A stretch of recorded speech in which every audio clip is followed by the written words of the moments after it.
She buried her husband at noon, and by sundown she was begging at a stranger's door. Not with words. Ilara Voss hadn't spoken in 3 days. Her lips were cracked to bleeding, her boots had worn through at the heel, and the only thing standing between her and dying alone on the open prairie was a sack of flour she could barely lift. The ranch ahead of her was dark. The man who owned it was darker. Everyone within 50 miles said the same thing about Garrick Hale. Don't knock on that door. She knocked anyway, and neither of them would ever be the same again. If this story moves you, drop your city in the comments. I want to see how far this tale has traveled. Hit that like button and stay with us until the very end. The wagon had stopped moving on a Tuesday. That detail would stick with Ilara for the rest of her life. The sheer ordinariness of it. Not during a storm, not at the bottom of a ravine. The wheels simply cracked clean through on flat, unremarkable ground, and Thomas had climbed down from the seat and stood there looking at the broken spoke, the way a man looks at something when he already knows the truth, but isn't ready to say it out loud yet. "We can fix it," he said. He couldn't fix it. They both knew that. The spare wheel had been traded 3 weeks back in Caldwell for a bag of cornmeal and a promise of better luck ahead. The cornmeal was long gone. The luck had never materialized. And Thomas, her Thomas, who had crossed 2 states on the strength of a letter from his cousin, describing land so rich and open, it practically farmed itself.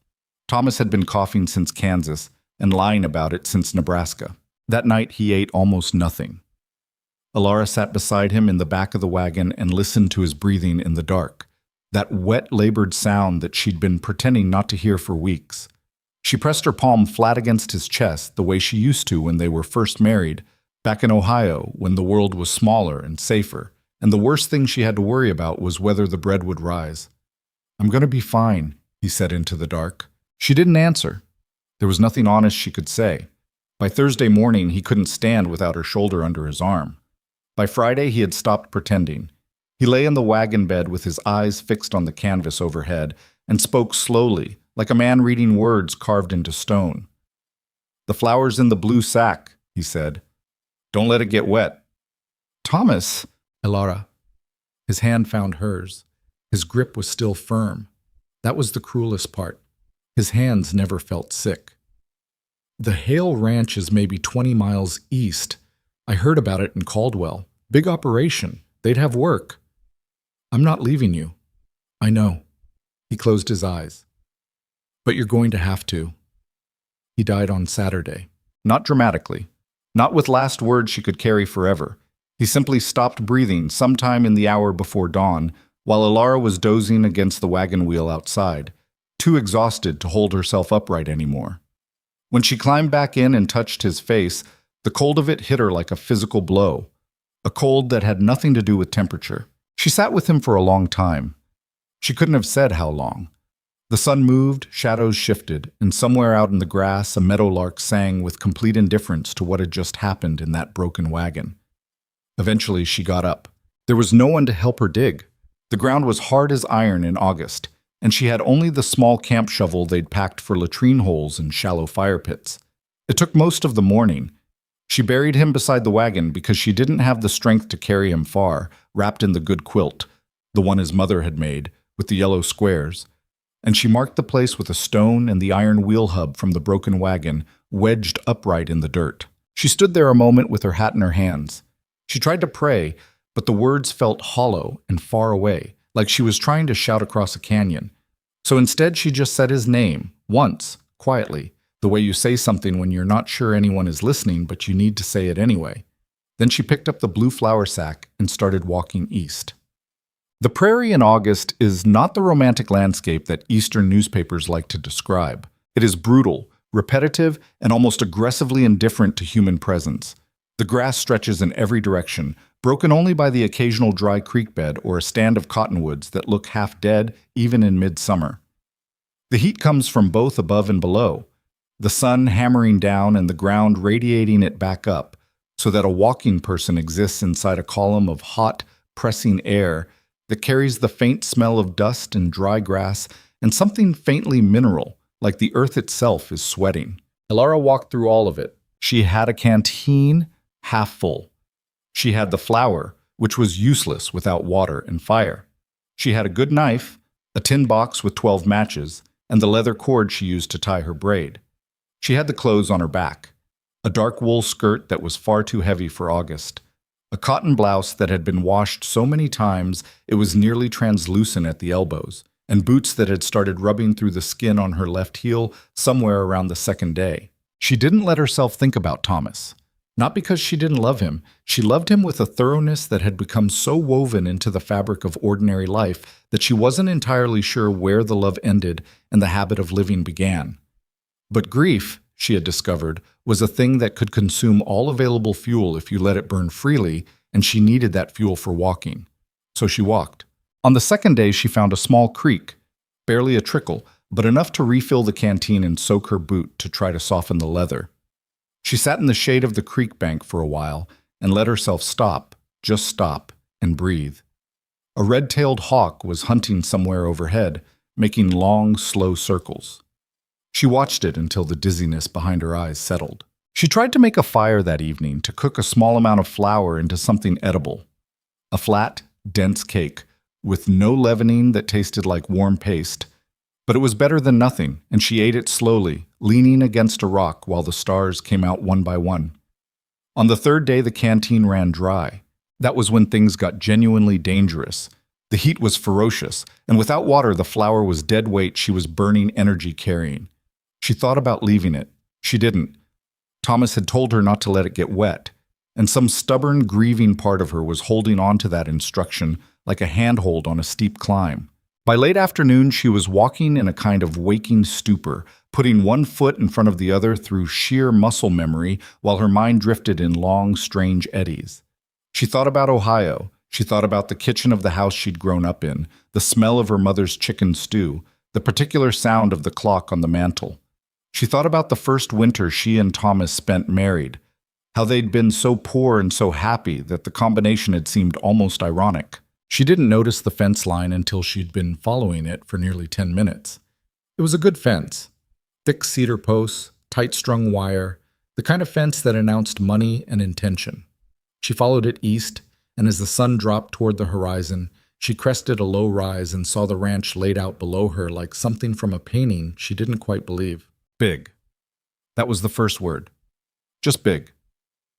A sprawling collection of low buildings clustered around a main house, surrounded by outbuildings and corrals, and what looked like an enormous barn painted a dark red that was almost black at this distance. Cattle dotted the surrounding hills like dark punctuation marks.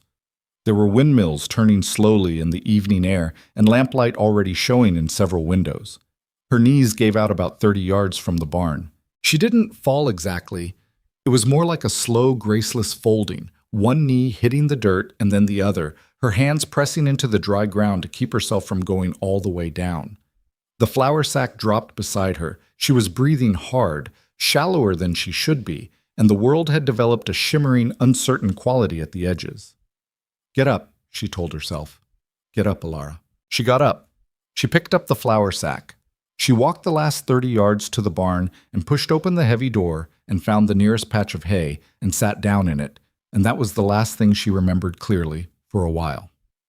Garrick Hale found her just before dark. He'd gone to the barn to check on a mare that had been favoring her left foreleg, and he almost walked past the woman in the hay because his mind was on the horse and the lamp was making long, uncertain shadows. Then the shape registered: the dark skirt, the flour sack beside her, the unnatural stillness of someone who has gone past exhaustion into something else. And he stopped. He stood there for a long moment, just looking. He was a tall man, wide through the shoulders, with hands that were more scar tissue than skin from 30 years of ranch work. His face was the kind that looked carved rather than grown, angular, weathered, deeply lined around the eyes in a way that might have been from squinting into the sun or might have been from other things. He was 41 years old and looked neither older nor younger than that, just weathered, the way certain objects look when they've been used hard in difficult conditions. He knelt down and checked for breathing. Found it, shallow and rapid but present. He looked at her hands, broken blisters. He looked at her boots. The left heel was dark with dried blood. He looked at her face, the chapped lips, the gaunt hollows under her cheekbones, the sunburn across her nose that had blistered and rehealed at least once. This woman had been walking a long time. Tom! His voice was quiet, not a shout, just carrying. One of the ranch hands appeared in the barn door within a few seconds. Young kid, maybe 19, named Tom Wheeler, who had the eager, slightly anxious quality of someone still trying to prove himself. "Boss? Get a cup of water. Don't run." "Is she—" "She's breathing. Get the water, then tell Mrs. Briggs to make up the small room off the cookhouse." He paused. "And don't tell anyone else about this yet." Tom Wheeler disappeared. Garrick stayed where he was, crouched beside the woman in the hay, watching her breathe. He did not think about Margaret. He never let himself think about Margaret when unexpected things happened on the ranch, because unexpected things had a way of pulling the mind toward vulnerable places. And vulnerable places led to the cold, bottomless grief that he had spent 6 years constructing walls against. He thought about logistics instead. Unknown woman, on foot, alone, near death from exposure. Options. Leave her, which wasn't an option. Take her to town, which was 40 miles and she wasn't stable enough. Deal with it here. Deal with it here. Fine. He was practical to his bones, Garrick Hale. It was both his greatest strength and the thing that made people find him cold. When Tom returned with the water, Garrick woke her carefully, one hand on her shoulder, and her name. He didn't know her name, so he said "ma'am," twice, which felt wrong in a way he couldn't articulate. Her eyes opened. They were brown, darker than he'd expected for someone so fair-skinned, and for a moment they were completely blank with the kind of absence that frightened him slightly. Then something came back into them, focus and a kind of wary assessment, and she looked at him and then at the barn around her and then back at him. "Drink this," he said, and handed her the cup. She drank it too fast. He took it back. Slow. She looked at him with an expression that wasn't quite irritation and wasn't quite gratitude, something in between, and then she nodded slightly and accepted the cup back and drank the rest of it slowly. "How long?" he said. She looked at him. "Walking. How long have you been walking?" She moved her mouth and nothing came out for a moment. When she spoke, her voice was rough and cracked. 3 days. Maybe 4. He waited. "My husband—" She stopped. Started again. "The wagon broke. He was sick. She stopped again and looked down at the flour sack like it was the only fixed point in the world. "He's gone. I buried him 2 days west." Garrick said nothing. He had buried people himself. He knew there was nothing useful to say. "I need work," she said. "I can cook. I can sew, wash, tend animals. I'm not asking for charity." Something sharpened in her voice on that last part, a kind of pride that had survived 3 days of dying in the open air. He studied her for a moment, then he stood up. "There's a room off the cookhouse," he said. "You'll sleep tonight and eat in the morning. After that, we'll figure out the rest." She looked up at him. "What's the arrangement?" He almost said "we'll talk tomorrow," because that was the practical answer, the sensible answer, the answer that acknowledged she'd been through something catastrophic and needed rest before negotiating. Instead, for reasons he didn't entirely examine, he told her the truth. "Work for your shelter," he said. "Same as everyone else here." She looked at him for another long moment. Something passed across her face. Not relief exactly, more like the expression of a woman who has been expecting the worst and is recalibrating. "Fair enough," she said. Her name, she told him as he helped her to the cookhouse, was Laura Voss. She was 28 years old. She'd come from Ohio. She'd been married for 4 years. She offered these facts the way a person offers credentials, not conversationally, but as information he would need. He filed them away without comment. What he did not tell her was that the cookhouse had been empty for 8 months, that the last cook, Old Red Kavanaugh, had left in December when his sister back in Missouri took sick, and that Garrick hadn't replaced him because he couldn't be bothered, that the ranch hands had been living on beans and salt pork and whatever they could manage themselves, and the mood on the ranch had sunk from merely grim to something darker. He also didn't tell her that he'd had 3 nightmares in the past month about the main house kitchen, which had been locked for 6 years, or that the smell of cooking, real cooking, not just food but the smell of a meal being made, had become associated in his mind with loss so profound he couldn't walk past the main house kitchen without something in his chest going tight. He didn't tell her any of that. He showed her the room, which was small and dusty and not much, but had a solid door and a real mattress. He left her a lamp and a pitcher of water and told her where to find the privy. "Thank you," she said. She said it simply, without performance, the way a person says thank you when they mean it and know it's not enough. He nodded once and left. Walking back across the dark yard to the main house, Garrick Hale told himself that this was a practical arrangement. A good cook improved morale, and morale affected productivity, and productivity was the business of running a ranch. That was all this was. That was all anything was. He was almost convinced by the time he reached his front door. The cookhouse was not merely dirty. Alara stood in the middle of it the next morning and took a full accounting. The iron stove was crusted with 8 months of burned residue and grease so old it had gone from black to a dull gray brown. The shelves held supplies in approximate inventory: flour, salt, dried beans, some cornmeal, a quantity of coffee that was the only thing present in real abundance, as though whoever had been managing things after the cook left had understood one basic principle of ranch life. There were pots and pans, mostly good quality, underneath layers of dust. The floor was swept but not washed. The windows were so dirty the morning light came through gray. And yet, she'd seen worse. Not much worse, but worse. And the bones of the place were good. Solid iron stove that she'd seen immediately was more than capable. A proper stone chimney, good dry wood stacked outside the door. The space was workable. Someone, once, had thought carefully about this kitchen. She found water from the pump, and she started. She was not a dramatic person by nature. She didn't make an event of things that didn't warrant it. She simply worked, methodically and without ceremony, moving from the stove outward. She scrubbed and scraped and coaxed and cleaned with the single-minded efficiency of someone who understands that the only way through an overwhelming task is to stop looking at the whole of it and focus on the piece directly in front of you. By the time the breakfast hour arrived, the stove was clean enough to use safely. She had found, in the back of a storage closet, a half-empty tin of baking powder that she confirmed was still active by dropping a pinch in water and watching it fizz. She had found a crock of lard, good and solid. She had found the coffee, and she had found a small bunch of dried herbs hanging from a rafter: rosemary, sage, something she thought might be thyme. So old they should have been useless. But when she rubbed them between her fingers, they still held the ghost of scent. She made biscuits, not fancy, not elaborate, just biscuits. Flour, lard, baking powder, a pinch of salt, worked quickly, and baked in a hot oven until they were golden on top and hollow-sounding when you tapped the bottom. She made a pot of coffee that was black and strong enough to stand a spoon in. She scrambled a dozen eggs she found in a basket someone had collected but apparently not touched. When the ranch hands came in for breakfast, they stopped in the doorway. There were 9 of them. She'd counted the bunks in the bunkhouse through the window while she was hauling water. And they came in the way men come into a place they've been before but don't entirely trust. That slightly hunched posture of someone waiting for disappointment.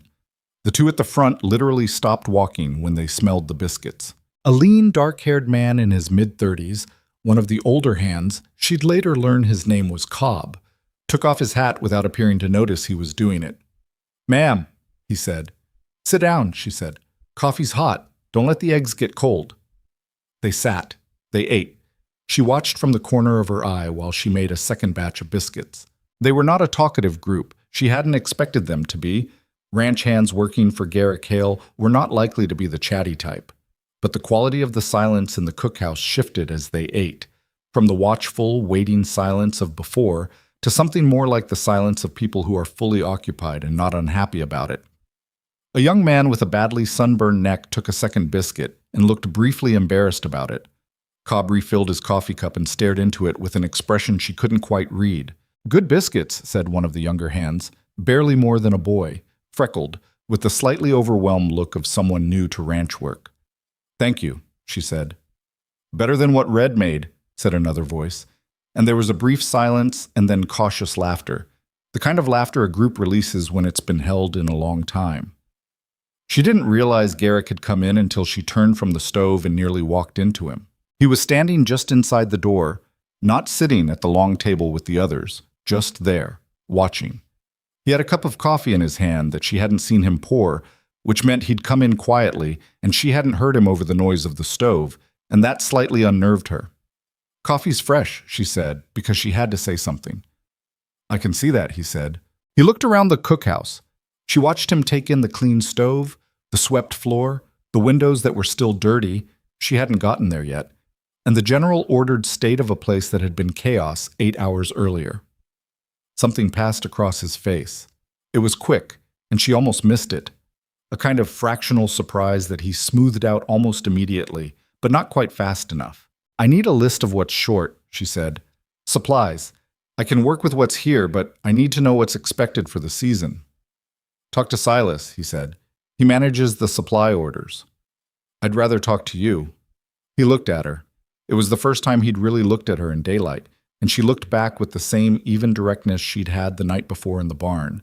Not challenging exactly, but not the least bit uncertain. "Why?" "Because the cook should know who she's actually answering to," she said. "And you're the one who told me to work for my shelter, not Silas." A pause. Then, "Fair enough," he said, which she noticed was an echo of what she'd said to him the night before, and she didn't know whether that was intentional. He sat down, not at the main table with the others, but at the small work table near the door, slightly apart, the way she'd already observed he positioned himself, present but separate. And she brought him a plate of eggs and a biscuit without asking, and he ate while she gave him a quick, precise inventory of what she'd found, what was missing, and what she would need to cook properly for 9 men through the remainder of the summer. He listened without interrupting. When she finished, he said, "I'll have Silas add it to the next supply order." "When does the supply wagon go out?" 2 weeks? She nodded. "I can manage 2 weeks with what's here. It'll be plain, but it'll be enough." He nodded and finished his coffee and left. Cobb, who was still at the main table working through a third biscuit with the focused determination of a man making up for lost time, watched Garrick leave and then looked at Alara with a measuring expression. "He talked to you longer than he's talked to anybody in about 3 months, he said. "He talked to me about supplies," she said. "That's what I mean," said Cobb. In the first week, she learned the ranch. She learned it the way she learned most things. By doing, by watching, by asking the right questions of the right people, and filing the answers away. She learned that Cobb was the most competent of the ranch hands, and the one the others looked to when Garrick wasn't around. She learned that the boy with the freckles was named Danny, that he was 17 and an orphan out of Wichita, and that he had a habit of appearing in the cookhouse at odd hours looking hungry. She learned that there were 2 older Mexican ranch hands, brothers named Esteban and Mico, who were the best horsemen she had ever seen, and who spoke to each other in rapid, fluid Spanish and were quietly suspicious of everyone they hadn't known for at least 2 years. She learned that Silas Creed, the foreman, was a problem. She hadn't needed a week to learn that, actually. She'd known it in about the first 10 minutes. Silas was not a large man, average height, lean, with a face that might have been handsome once and was now just sharp, all angles and no softness. He had a quality that she recognized from certain types of men back in Ohio. The aggressive confidence of someone whose position in a hierarchy had been purchased by loyalty rather than skill, and who therefore felt that position more precarious than it actually was. He watched her from the first day with an expression that wasn't quite hostile and wasn't quite assessing. It was the expression of someone running calculations. She ignored him and cooked. She cooked breakfast and dinner and a noon meal that she left covered on the stove for the hands who could make it back. She cooked beans and cornbread and salt pork elevated with dried herbs and a careful hand. She baked bread twice a week, proper yeast bread that took all morning to rise, and filled the cookhouse with a smell that spread halfway across the yard and brought people past the door on invented pretexts.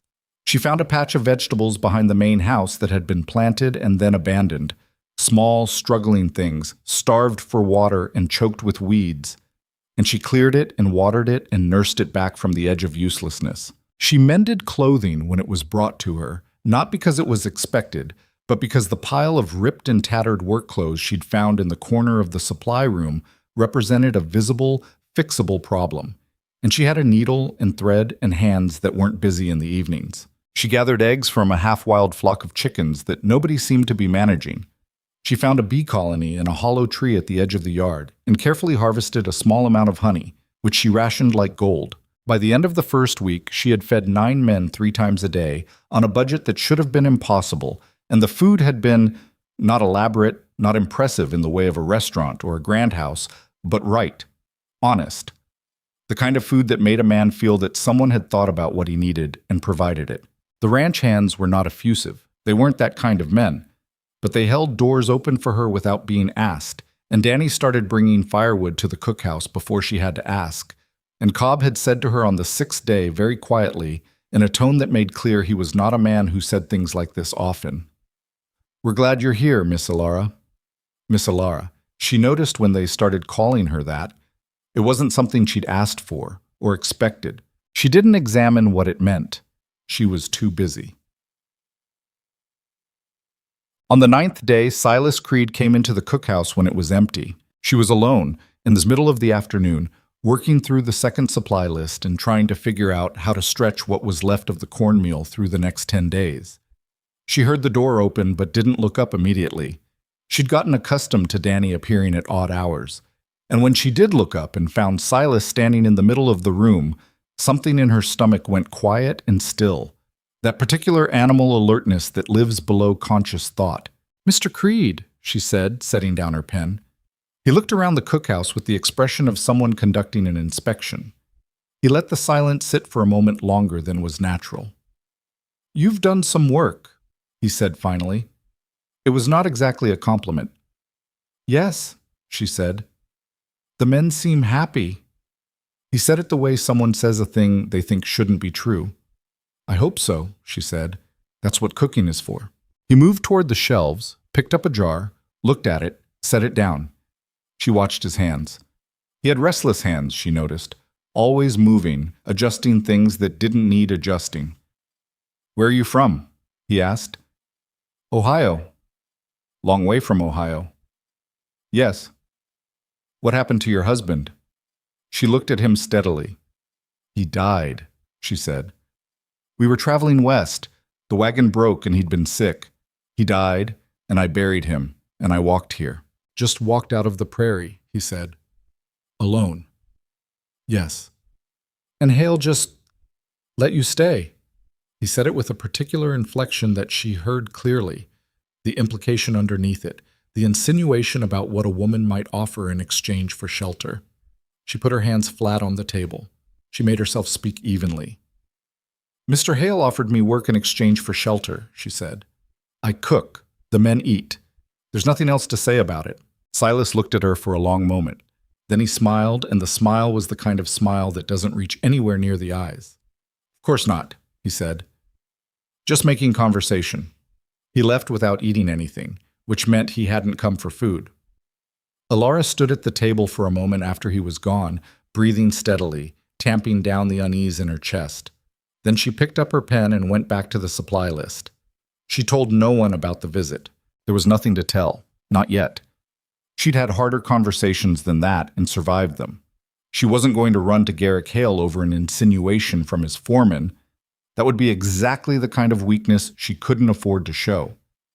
But she filed it away. Carefully.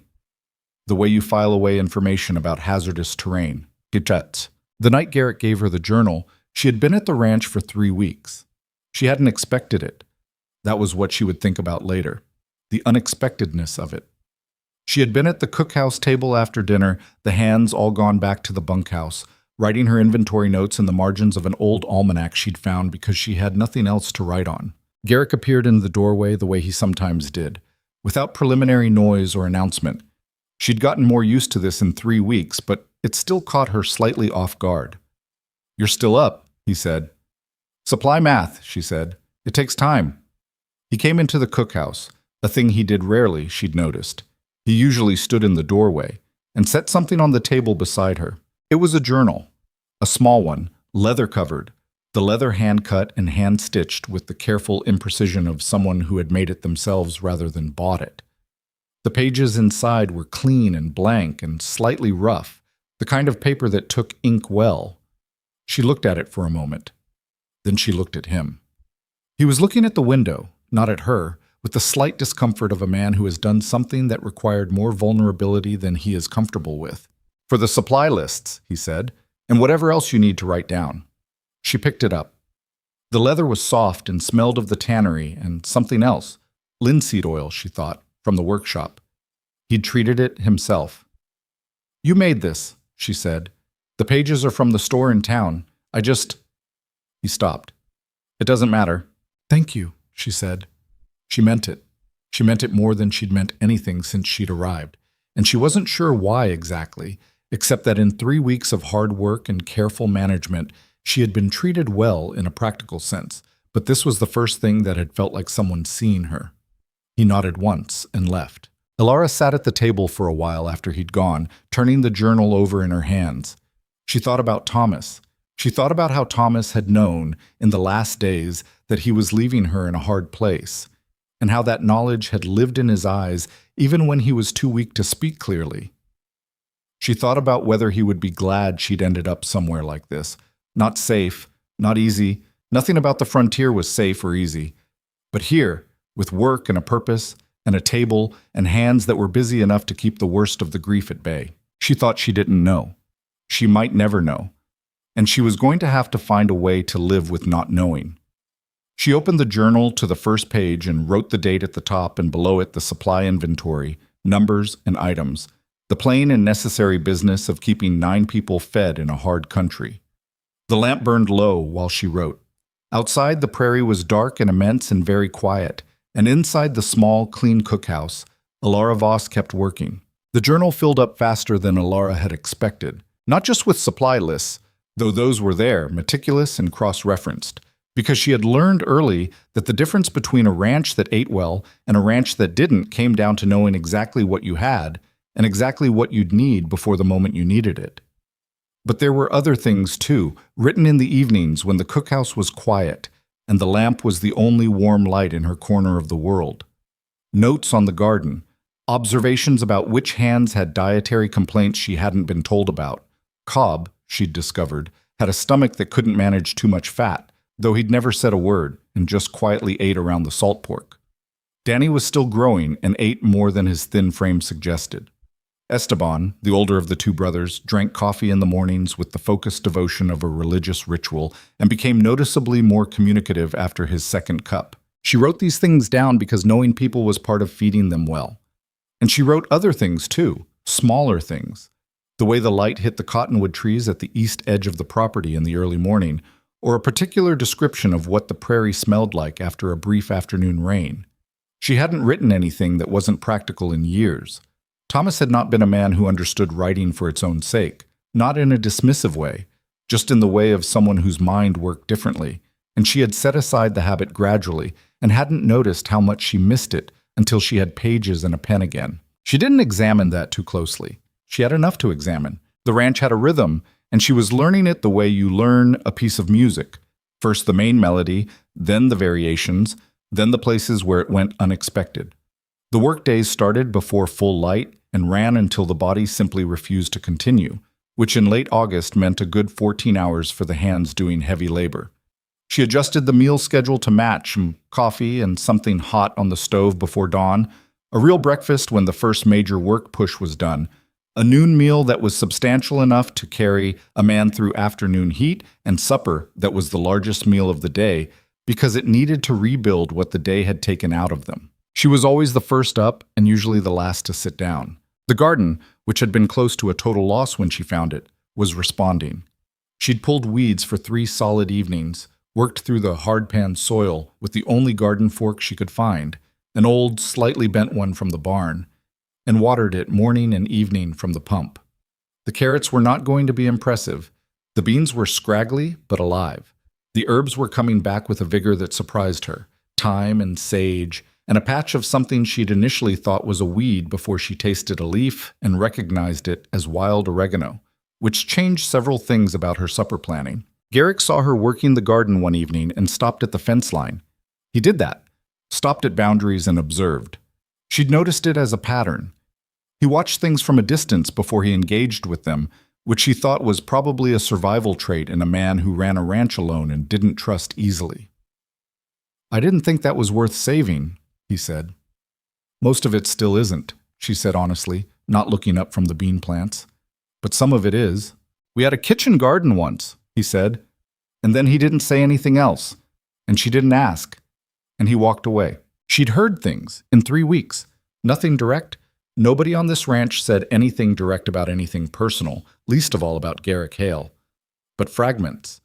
The way you hear things when you're the person who feeds people, and people talk around food the way they don't talk in other contexts.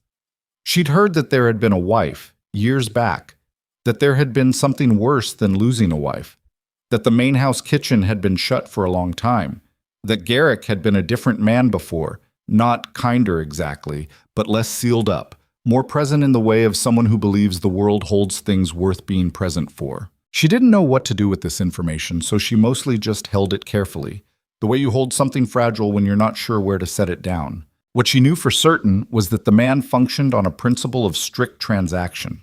Everything had a cost and an exchange. He was fair. She would give him that absolutely. He was fair in the bone-deep way that some people are and others aren't, and you can't teach it. But fairness with him was a mechanical thing, a matter of accounts balancing correctly, not of warmth or generosity. He paid what he owed. He expected what he was owed. He didn't ask for more than that, and he didn't offer it either, except for the journal. She kept coming back to the journal.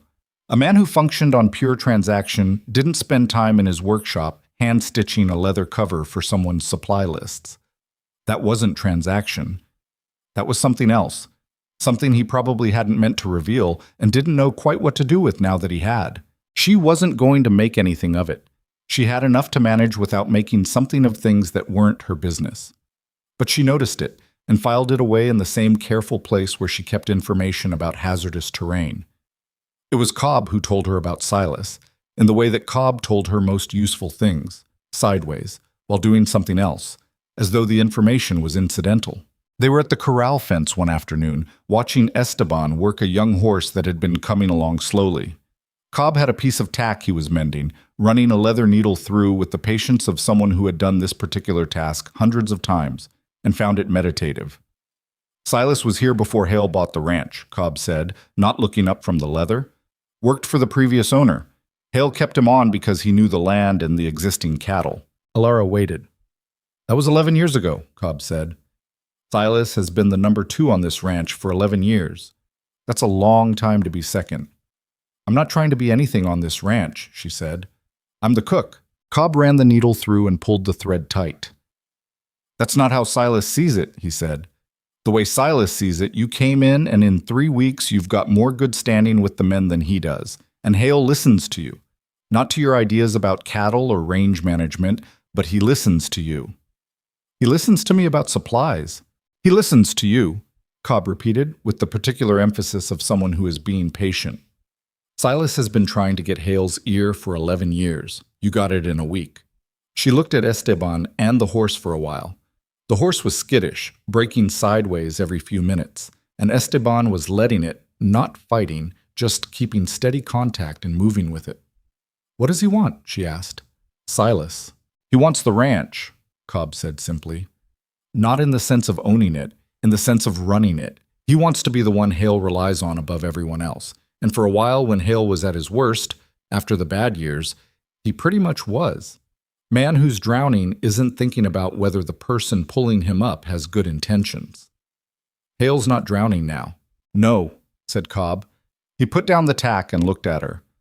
And Silas knows that, and he's trying to figure out when that changed and why. She thought about this for the rest of the afternoon. It explained the cookhouse visit. It explained the insinuation. It explained the way Silas looked at her in the yard sometimes. Not with hostility exactly, but with the focused attention of someone identifying a variable that's disrupting a calculation. The trouble was that there was nothing she could do about it without making the situation worse. Confronting him directly would be taken as aggression. Complaining to Garrick would look like weakness, and more than that, would put Garrick in a difficult position over a man who'd been his foreman for 11 years. The only workable option was to continue exactly as she had been. Do the work, do it well, and let Silas's problem be Silas's problem. She was good at that. She had always been better at enduring than at fighting. Thomas used to say she had a stubbornness that looked like patience from the outside, and he hadn't been wrong. She went back to the cookhouse and started on supper. The weeks accumulated. August broke, and September came in with a slight softening of the heat that was barely perceptible but real. The nights dropped 5 degrees. The mornings held a coolness that hadn't been there before, and the light shifted in that particular way that signals summer losing its grip, even when all the surface evidence still points to heat and dust and relentless sun. The ranch changed incrementally, the way things change when the cause is steady and slow rather than dramatic. The cookhouse had been transformed so completely from its august state that the new ranch hands who came on for the fall cattle work, 2 extra men hired for the season, walked in on their first day and assumed it had always been this way. The table had a cloth on it now, plain muslin, nothing special, but clean. There were wildflowers in a tin cup on the windowsill, which Alara replaced every few days whether she had time for it or not, because the color of them against the morning light was one of the small, stubborn pleasures she allowed herself. The food was good, reliably and unpretentiously good, and the cookhouse had become what it probably once had been and what every good cookhouse on a ranch should be, the warmest room on the property in every sense of the word. The bunkhouse language cleaned up noticeably when she was within earshot. She'd never asked for that. It just happened, which was its own kind of information about people. Danny had appointed himself an unofficial errand runner for the cookhouse, appearing with firewood and water and occasionally small items she hadn't asked for but turned out to need. A missing pot lid, a coil of wire for a fence she was using to support the struggling beans, a bottle of vinegar from the supply room that she'd been meaning to retrieve herself. "You don't have to do all this," she told him, one morning when he appeared at dawn with an armload of wood before she'd even gotten the stove going. He shrugged with the elaborate unconcern of a 17-year-old concealing the fact that he means something. "Not doing anything else this early." She looked at him for a moment. He was thin in the way of boys who are growing faster than they can eat, all wrists and collarbones, with a face that was trying to settle into adult proportions and hadn't quite gotten there. There was a tear in his work shirt at the shoulder that had been there for 2 weeks, getting slightly larger each time she saw it. "Sit down," she said. "I'll mend that shirt while the stove heats." "You don't have to—" "Sit down, Danny." He sat.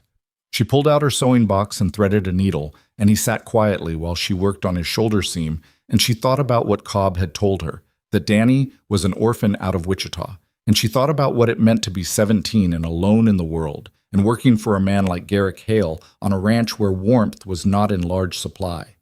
She thought that the boy probably came to the cookhouse so often because it was the closest thing on the property to somewhere that felt like home, and that this was both a small, sad thing and an ordinary one. "There," she said when she was done. He looked at his shoulder. Then he looked at her with that particular 17-year-old expression that means thank you and is constitutionally incapable of saying it directly. "You want extra eggs?" she said, and turned back to the stove. "Yeah," he said. "Yeah, that'd be good." She didn't realize Garrick had come for coffee until she heard him at the shelf behind her. "He tears that shirt once a month," he said, sitting down at his usual spot at the small work table, away from the main group. "I noticed," she said. "I've told him to get a new one from the supply room." "Boys that age don't think ahead," she said. "They think about right now and maybe tomorrow morning." A pause. "I don't remember being that age." She glanced at him. He was looking at Danny, who was eating eggs with the focused enthusiasm of the chronically underfed, apparently unaware of or unbothered by being discussed. "You don't remember it? Or you don't want to?" she asked. Garrick looked at her with a slightly startled expression, the expression of someone not accustomed to being asked questions that go past the surface. And then something in his face settled, not quite into softness, but into a kind of considered acknowledgement. "Both, probably," he said. She didn't push it, but it was the first thing he'd said to her that wasn't directly about the ranch, and she noticed it the same way she noticed the journal and the moment at the garden fence, filing it away, not making too much of it, just knowing it was there. The trouble with Silas escalated quietly, the way things escalate when the person driving the escalation is careful. It started with the supply order. Alara had given her list to Garrick, as she did every time, not to Silas, a habit she'd established deliberately, and that Silas had apparently decided to take personally. When the supply wagon came back from town, 2 items from her list were missing. Not short, not just a smaller quantity than requested, but absent entirely. A barrel of molasses that she'd been planning to use for preserving and for adding to the beans through the winter. A quantity of dried apple that would have stretched the fruit situation considerably. She mentioned it to Garrick. I'll ask Silas, he said. The list was complete, she said. I gave you a complete list. I'll ask Silas, he said again, with the slight hardening of tone that meant he was uncomfortable and dealing with it by not dealing with it. She recognized that particular register in men. It wasn't defensiveness exactly.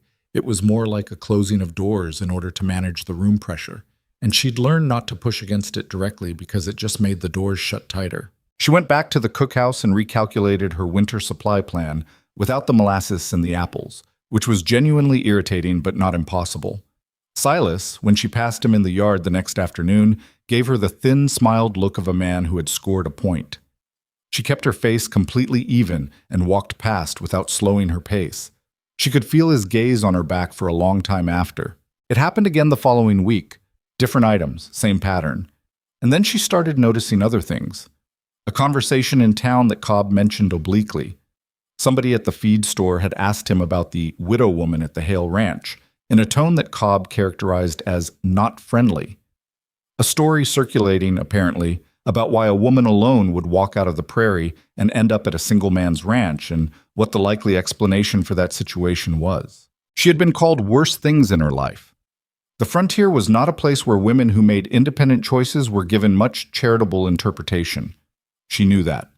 She had known it from the first day she'd set foot outside Ohio with Thomas on a wagon heading west, and some part of her had been bracing for it ever since. But it landed harder than she expected. Not because the rumors were true, they weren't, not even close to true, and she suspected most people who heard them knew that. The same way you know a story is wrong, but the telling of it still does damage because that's what stories do. It landed hard because she had been working, continuously and without complaint, for weeks. And she had asked for nothing except what was fair, and the idea that this could be quietly, methodically dismantled by one bitter man with a grudge and a willingness to use a woman's reputation as a weapon, that landed in a place that was old and tired and had been hit before. She sat with it for a night, let it be what it was. Then she got up in the morning and made breakfast. Garrick noticed something was wrong. She knew he noticed because he showed up at the cookhouse twice that day for no clear reason. Once in the morning, when he stood in the doorway for a moment and then left without eating. Once in the afternoon, when he found her splitting the last of the woody herb stalks for drying and stood watching her for a moment. "You're quiet," he said. "I'm usually quiet," she said. "Different quiet," he said. She kept working. There was a long silence that wasn't uncomfortable exactly, but had weight to it. "The supply order," he said finally. "I talked to Silas. He said the items were out of stock at the mercantile." She said nothing. "I'm going to write directly to the supplier in Wichita for the winter order," Garrick said. "Cut out the local stop for the main items." It wasn't an acknowledgement. It wasn't an apology. But it was something. A practical adjustment in her favor made without ceremony or explanation, just done. She understood that this was probably as close as Garrick Hale got to saying he'd noticed something was wrong and was trying to fix it. "That'll help," she said. "Thank you." He nodded and left. She exhaled slowly and went back to the herbs. October arrived with real cold behind it. The mornings had frost by mid-month, the garden was mostly done, and the ranch shifted into the different gear of autumn work. Cattle moved closer to winter range, equipment mended and stored, firewood stacked with the slightly desperate enthusiasm of people who have survived prairie winters before and take them seriously. The days were shorter, the work somehow denser for it, compressed into fewer hours of workable light. The cookhouse became genuinely central in a way it hadn't been in summer when the warmth of the building was more curse than comfort. Now men found reasons to pass through it during the day. To warm their hands, to collect coffee from the pot she kept hot on the back of the stove, to exchange 2 words with someone who would listen without judgment. The room held warmth the way good rooms do, not just physical warmth from the stove, but that other kind, the kind that comes from a space being tended, from someone caring enough to make it more than functional. She found herself thinking about Garrick differently as October went on, not in any direction she was willing to follow. She was 28 years old, and her husband had been in the ground for 2 months, and the last thing she needed was to complicate the only stable situation she'd managed to build herself. But differently in the way you think about someone when they stop being background and start being specific. He was not easy. He was demanding and largely uncommunicative and had a temper that she'd only seen once, when a horse was handled badly by one of the seasonal hands, and the controlled fury of it had been impressive and slightly frightening. He worked as hard as anyone on the ranch, harder than most, in fact, and had a comprehensive understanding of every aspect of the operation that she found, despite herself, genuinely admirable. He was precise about what he knew, and more unusually, about what he didn't know, which was rarer than it should be in men with authority. And occasionally, in moments that seemed to surprise him as much as her, he was something close to kind. She came out of the cookhouse one evening after supper cleanup to find that someone had repaired the broken step on the cookhouse porch. She'd been meaning to mention it to Cobb for a week. It had been a genuine hazard, the left board soft with rot. Now it was replaced, solid pine, freshly planed smooth. No note. Nobody mentioned it. She didn't ask. She stood on the new step for a moment in the cold evening air. The stars were brilliant and very far away, and the cattle on the distant hill were just dark shapes. From the main house, a single lamp burned in the downstairs window. She went back inside before she could feel too much about it. November came. The first real snow fell in the second week, light and dry.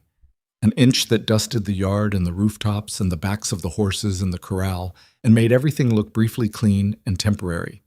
Danny had never seen the prairie in snow and stood in the yard with his mouth slightly open and an expression of such pure and uncomplicated wonder that it made Alara laugh out loud. Actually laugh, not the polite, managed version of laughter, but the real thing, from somewhere lower. And she hadn't heard that sound come out of herself in a long time. Several of the hands turned to look. She turned back to the cookhouse door quickly, and when she glanced back, Danny was grinning at her with the unguarded delight of someone who has been given an unexpected gift. And she thought about what Cobb had said about her being the warmth on the ranch, and she thought it wasn't her, not exactly. It was more that there had been something here looking for a shape, and she'd just shown up with the right tools at the right time. Or maybe that was the same thing. She wasn't sure. The situation with Silas reached a point she couldn't ignore in mid-November, and it came from an unexpected direction. She was in town for the first time since her arrival. Garrick had sent Cobb and two other hands to the mercantile for winter supplies, and she'd gone along to handle the specific dry goods order personally because she'd been burned by the proxy system twice and wasn't inclined to make it 3. The town was small, the kind of small where every face was known and every stranger was notable, and she was aware of being looked at as she walked the main street, which she had expected and was managing. What she hadn't expected was the woman who stepped out of the dry goods store and stopped deliberately in her path. She was maybe 50, well-dressed by frontier standards, with the kind of sharp face that belonged to someone accustomed to knowing everyone's business and using that knowledge carefully. Alara didn't know her name. She would learn later that this was Helen Marsh, wife of the banker, and therefore occupying a social position in this small town that was close to unchallenged. Mrs. Voss, the woman said, which meant she knew the name, which meant the story had traveled. "Ma'am?" Alara said. Helen Marsh looked her over with the slow, cataloging gaze of a woman performing a social assessment. "You're working for Garrick Hale." "Yes, ma'am." "Cooking." "Yes." A small pause, loaded. "Alone out there." "There are 9 ranch hands," Alara said evenly, "and a foreman." "Of course," said Helen Marsh, in a tone that conveyed that this was beside the point. "We were simply wondering, some of us, whether a young widow living on a man's ranch alone might not find it more appropriate to—" "My arrangement with Mr. Hale is work for shelter," Alara said. Her voice was pleasant and perfectly level. "I work, I earn my place. That's the beginning and the end of it." Helen Marsh looked at her for a moment with an expression that reassessed slightly. She'd been expecting, perhaps, distress or defensiveness. What she was getting was a woman who had buried her husband in the middle of the prairie and walked 4 days to survive and was not going to be moved by social insinuation. "Well," said Helen Marsh, "I suppose that's admirable." She went back into the dry goods store. Alara stood on the boardwalk for a moment, breathing. Then she went in after her to finish the supply order, because the supplies needed ordering and the world didn't stop for social awkwardness. Cobb was waiting by the wagon when she came out. He'd seen the exchange from across the street. "Helen Marsh," he said, taking the parcels from her. "I gathered." "She's not mean," he said, loading the parcels. "She just thinks she's the moral accounting department for the whole county. Despite herself, Alara almost smiled. Who told her about me? Cobb looked at the wagon bed. A studied silence. Silas, she said. It wasn't a question. Cobb lifted a heavy bag of flour and didn't answer, which was itself an answer. She climbed up to the wagon bench and sat looking at the main street while Cobb finished loading. She thought about the supply orders. She thought about the rumors. She thought about Silas in the cookhouse with his restless hands picking up jars and setting them down. She thought about 11 years of being second and the specific corrosive resentment that lived in that position when the person in second place believed they deserved the first. She thought about Garrick sitting at the small work table away from the main group, finding reasons to come to the cookhouse he had no reason to visit. She thought that Silas saw something she hadn't been seeing clearly yet. The thought made her uncomfortable in a way she wasn't prepared to deal with on a wagon bench in the middle of a muddy main street. So she put it away and looked at the mountains in the distance, pale and remote behind the November clouds, and kept it away for the rest of the drive home. The ranch was quiet when they returned, the kind of late afternoon quiet that comes when the day's main work is done and the evening has not yet started.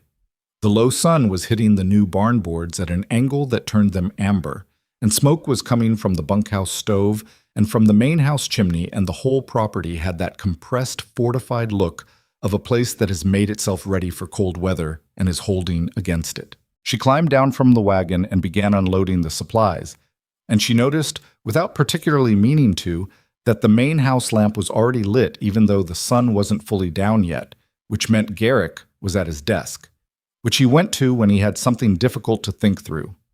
She unloaded the supplies. She went into the cookhouse and started on supper. The work was steady and familiar and required just enough of her that she could do it without thinking too hard about the rest of it. She made a stew, a real one, not beans and salt pork, but actual beef, because Garrick had told Cobb to slaughter one of the older steers before winter, and she'd been given a serious quantity of good meat to work with. She browned the meat first, in batches, getting the fond on the pan bottom deep and caramelized before adding the liquid, because that step took longer and most people skipped it, and it made all the difference. She added the root vegetables from the garden's last harvest, the better-than-expected carrots, some turnips, onions. She added the dried thyme and a splash of something that had been in the supply room and that she chose not to examine too closely in terms of its original purpose, but which smelled like it would do good things to the stew. She let it cook low and long, the way stew needed to cook, and the smell of it filled the cookhouse and went out the window and across the yard. Danny appeared at the door at 5:30. "Is that stew?" she said. "An hour." "I'll tell the others," he said, and disappeared. She stirred the pot and thought that whatever else was complicated about this place, whatever Silas was doing in town with her reputation, whatever it meant that Garrick Hale built things with his hands for her and fixed broken steps without saying why, whatever all of that was and wherever it was going, she had fed people well today, and the cookhouse was warm and the stew was good. Some evenings, that had to be enough. The stew lasted 2 days. Not because there wasn't enough of it, she'd made a serious quantity, enough to feed 11 men twice over, but because on the second day, 3 of the seasonal hands asked if there was more, and she found she couldn't say no to that, to men who ate with the specific gratitude of people who had been eating badly for a long time and hadn't realized how much it was wearing on them until something better showed up. So the pot came out again at noon, reheated with a splash of water and the last of the root vegetables, and it was arguably better the second day than the first. The way good stews always are, the flavors having had time to settle into each other overnight. She watched them eat and thought about the fact that this was the most useful she had felt in months. That thought came with a complicated underside that she tried not to look at directly. The most useful she had felt since Thomas died, she meant. Since the life she had been building, the particular specific life of Alara and Thomas Voss moving west toward a cousin's promised land, had come apart at a broken wagon wheel on a flat piece of nobody's ground. Since the version of herself who was somebody's wife and somebody's partner in a shared project had stopped being relevant and a different version had been required, urgently and without preparation. She was good at the different version. She knew that. She'd been surprised by how good, actually. Not in an arrogant way, just in the way of someone discovering that a muscle they didn't know they had is stronger than expected. The cooking, the organizing, the management of 11 men's worth of sustenance and comfort and general well-being. She was good at it. She had always been good at domestic work, but this was something larger than domestic work. This was the running of a small, essential operation, and it turned out she had an aptitude for operations. Thomas would have found this funny. He had always called her the most practically capable person he'd ever met, which she'd taken as a mild complaint at the time and understood better now. She didn't let herself dwell in that direction for long. Dwelling led to the grief, and the grief, when she let it in without managing it, was the kind that swallowed entire days. She had work to do. She kept working. What she hadn't counted on, coming into December, was how much she'd started to care about the ranch itself, not just as her current situation, as a place. She'd started to see it the way you see something you've put your hands into, the garden she'd rescued, and the cookhouse she'd transformed, and the small, incremental ways the property looked more tended than it had in August. She knew the fence line on the south pasture had a weak post at the third corner that would need replacing before spring mud made access difficult. She knew the chicken coop needed a better latch because the wind was getting under the door on cold nights, and she'd found 2 birds pressed against the south wall with their feathers flat one morning. She knew that the water pump nearest the cookhouse made a specific sound before it needed priming, a particular rhythm in the resistance of the handle that she'd learned to recognize before the pump went dry. She had learned this place. Without meaning to, she had learned it the way you learn something you're going to keep. That realization sat with her uncomfortably for several days. She was the cook. This was a work arrangement. Work for shelter that had been the deal, stated plainly on the first night. She had no claim on this place. She had no particular reason to stay beyond the winter, and she had not made any agreement beyond the season, and there were presumably other ranches, other arrangements, other versions of this same practical transaction that she could replicate elsewhere. She told herself these things with careful regularity and mostly didn't believe them. The first week of December brought a cold that was different in character from October's cold. Not the fresh, crisp cold of early autumn, but the serious, bone-deep cold of a plains winter that had decided to make its intentions clear. The temperature dropped 30 degrees in 2 days and stayed there, and the wind off the open grassland had a quality of personal hostility that she hadn't experienced in Ohio, where winters were cold, but the cold was interrupted. Here it was continuous, pressing, unrelenting, the kind of cold that you stopped fighting and started accommodating because you understood fairly quickly that fighting it was not a viable long-term strategy. The cookhouse stove ran from before dawn until well after dark. She kept a pot of coffee going at all times, and a second pot of something. Broth, usually, from whatever bones she had, rich and simple, available on the back burner for anyone coming in from outside work. She had observed that men who came in from serious cold needed something hot inside them before they could warm from the outside, and that the broth worked faster than coffee for this and was better for them besides. Garrick noticed the broth pot on his second cup of morning coffee. "That's new," he said.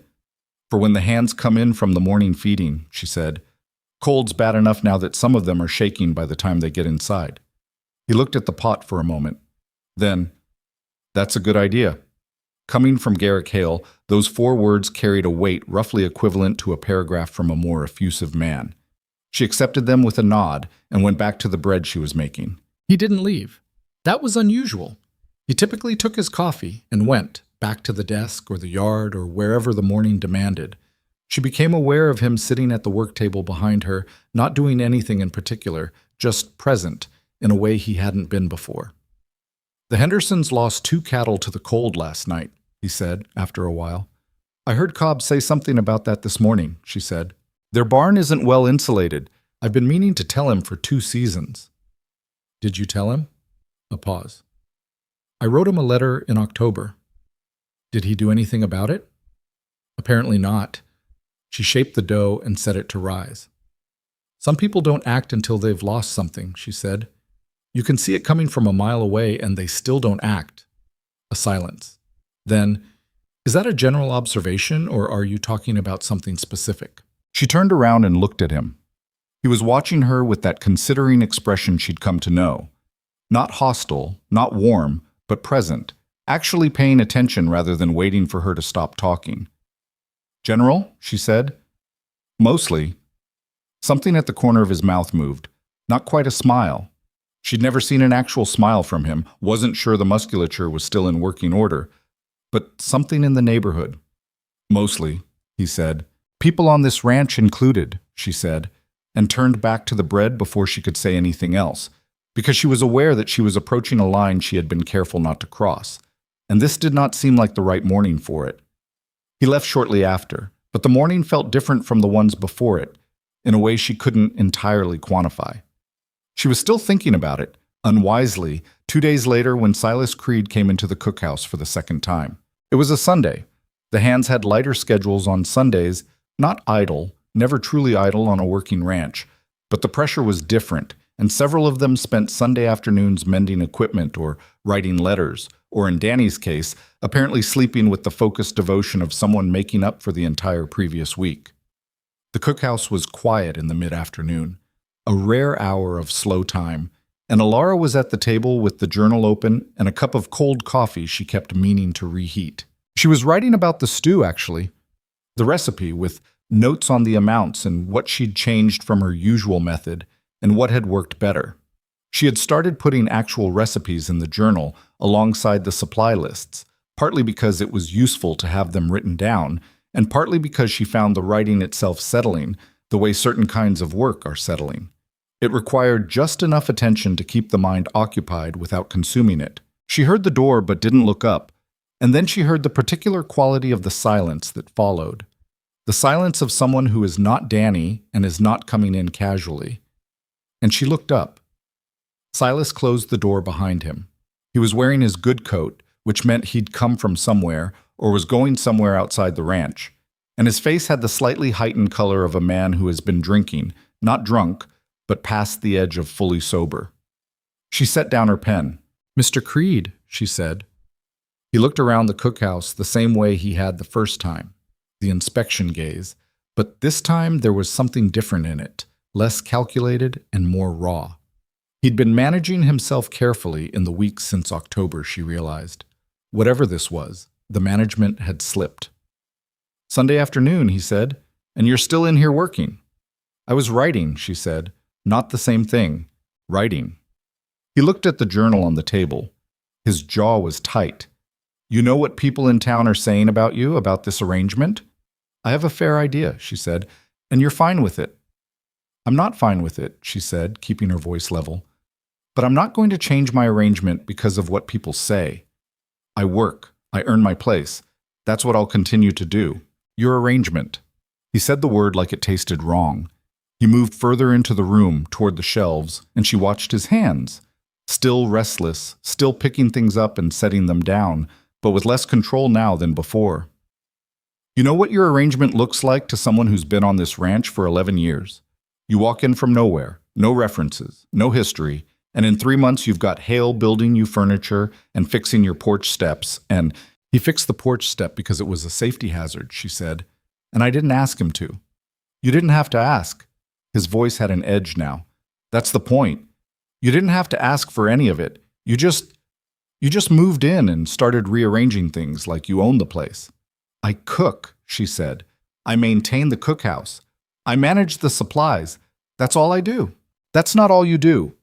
He turned and faced her fully, and the raw thing in his face was anger and something underneath the anger that was genuinely painful to look at.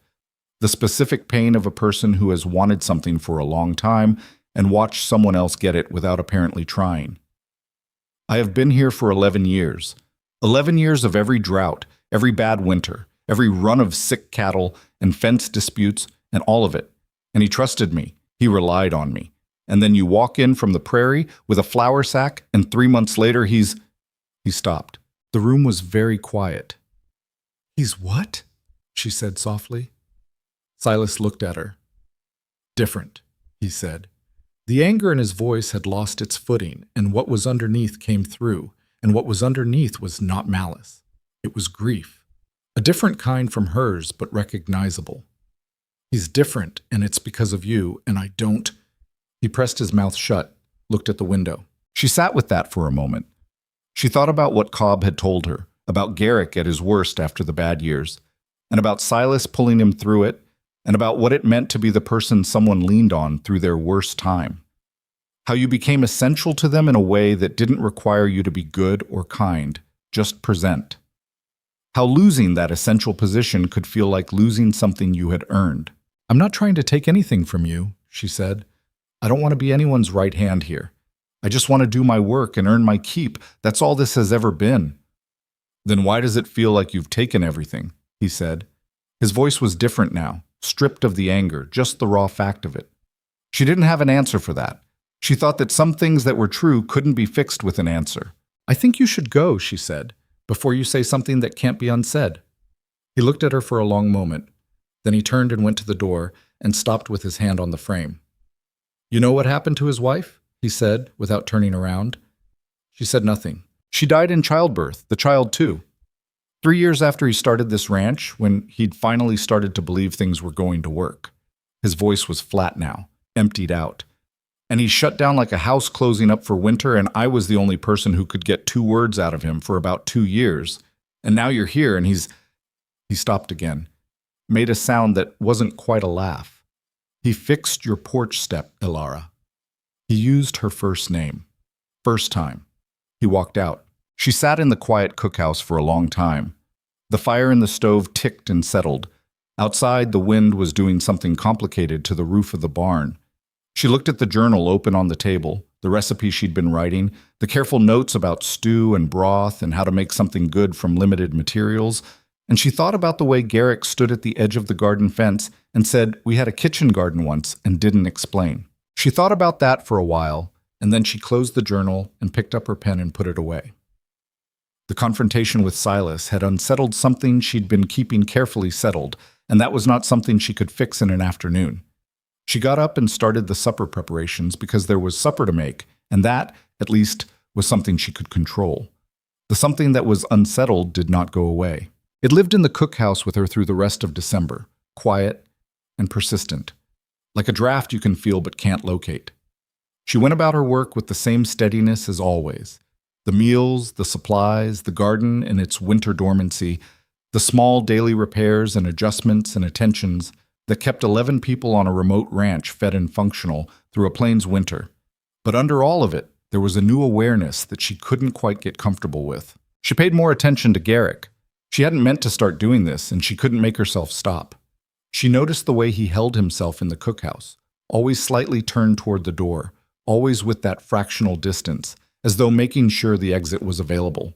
She noticed that he was funnier than she had initially understood, in a completely dry, almost invisible way that required you to be paying attention or you'd miss it entirely. She noticed that he was worse at rest than anyone she'd ever met, that sitting still seemed to cause him a low-grade distress, and that he managed this by always having something in his hands, the coffee cup or a piece of harness or a pencil, something to anchor his hands while his mind did whatever it needed to do.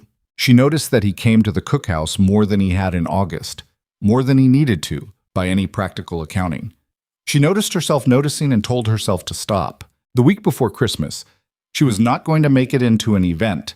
There were no decorations and no particular traditions available to her, but she was going to make a better supper than usual on the day itself, and she'd been planning it. She was at the supply shelves doing an inventory when she heard Garrick behind her. "I need to show you something," he said. She turned. He was standing in the cookhouse door with his coat on and his hat in his hand, and his face had an expression she hadn't seen before. Uncertain. Not the careful, managed blankness he wore as a default, but actual uncertainty. The expression of someone who has done something and is not entirely sure how it's going to land. "Show me what?" she said. "It's in the main house," he said. And then, before she could say anything, "The kitchen." She looked at him for a moment. "You don't have to come in," he said. I thought you should see it." He stopped. "That didn't come out right." "No, it's—" She untied her apron and set it on the table. "I'll come." She had not been in the main house. She'd been near it, around it, past it 100 times in 4 months.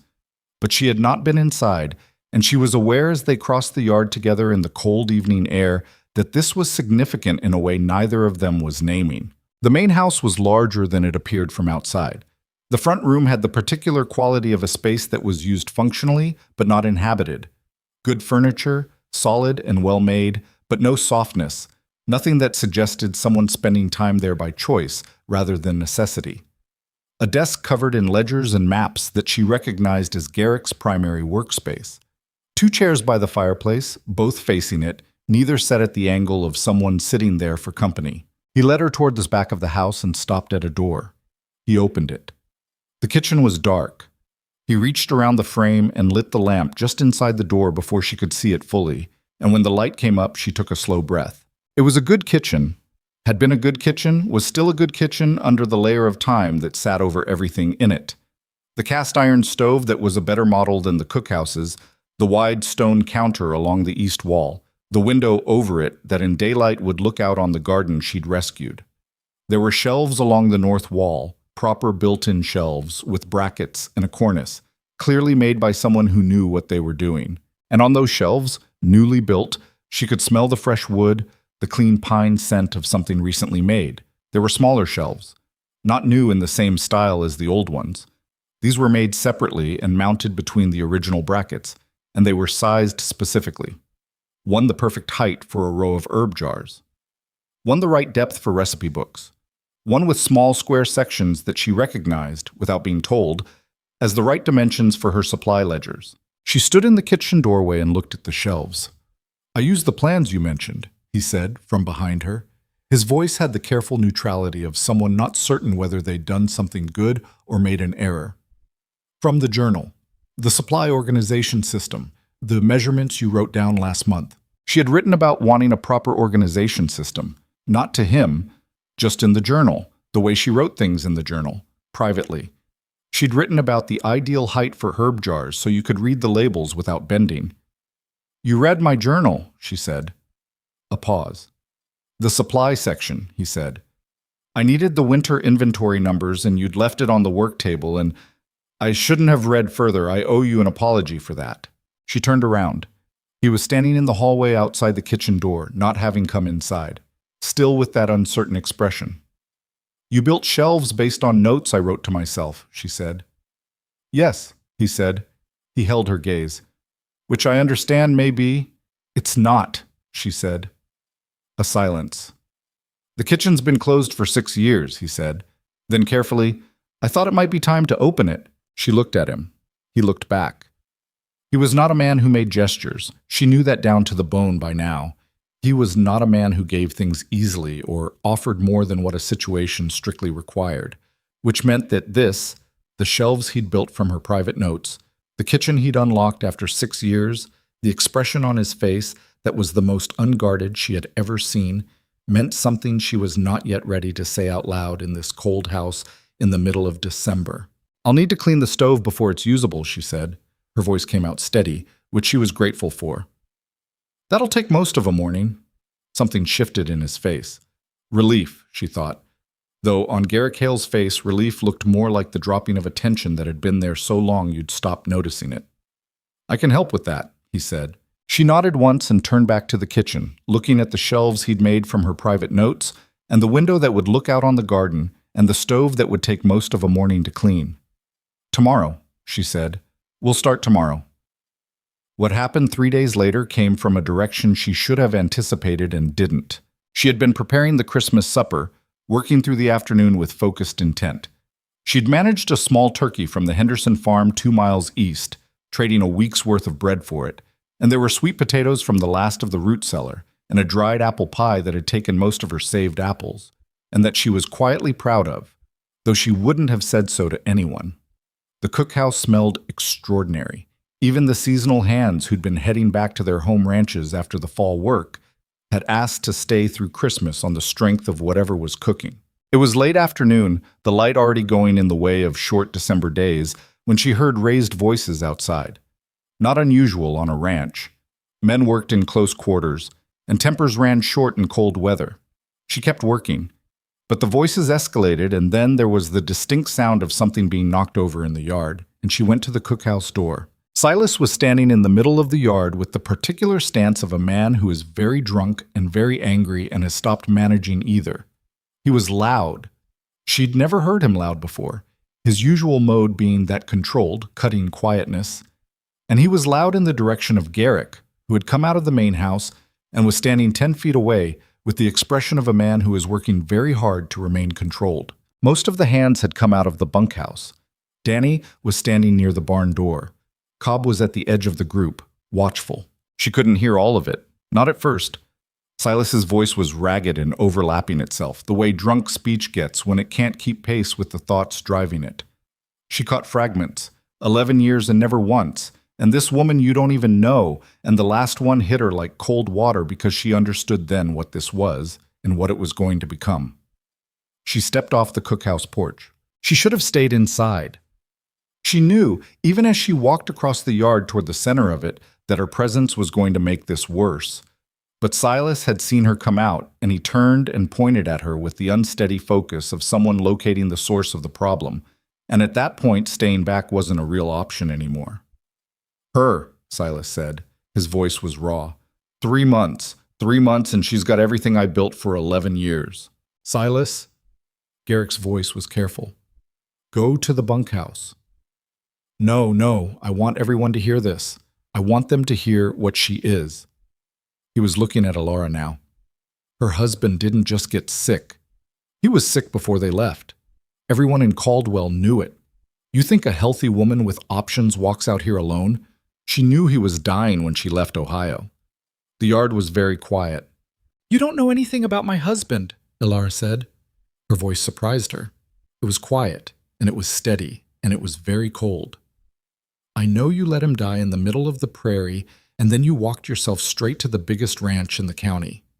Silas's voice broke slightly on the last word, not with emotion, but with the unsteadiness of too much whiskey. And I know what kind of woman does that. Town knows what kind of woman does that. The silence afterward was the specific silence of a crowd waiting for something. She stood in the middle of the yard with Silas's words in the air around her and the eyes of every man on the ranch on her, and she felt something go cold and distant inside her. Not hurt. She was past hurt in the first second, but something more like the clean, complete stillness that comes after a structure collapses, and all the noise has stopped. She looked at Garrick.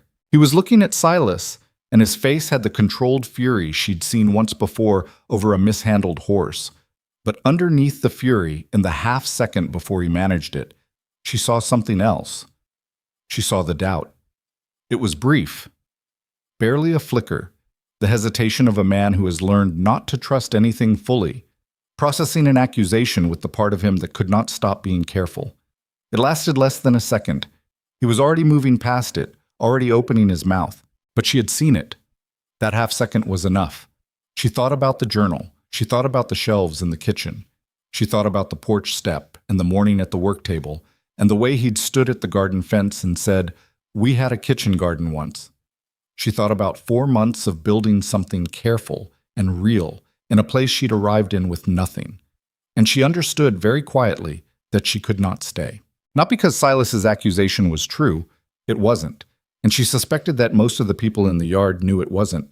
Not because she was ashamed of anything she had done, but because she had looked at Garrick's face in the moment of accusation and seen the hesitation, and now she knew it was there, and she would always know it, and she could not rebuild the thing she had been building on a foundation that had a crack she could see. She turned and walked back to the cookhouse. She packed what she had in under 10 minutes. There was not much. She had arrived with almost nothing, and she had acquired very little. The journal, the few pieces of clothing, the tin with her matches, the good knife. She folded her spare blouse and put it in the bag with the same methodical efficiency she had packed the last tent in Ohio. The same quality of movement that was not rushed and was not slow, just the necessary action of someone doing what needs doing. She was done before the voices outside had fully died away. She picked up the bag and the journal and opened the cookhouse door. Garrick was standing outside. He looked at the bag in her hand and his face did something complicated. "Alara, don't," she said, not harshly, just firmly.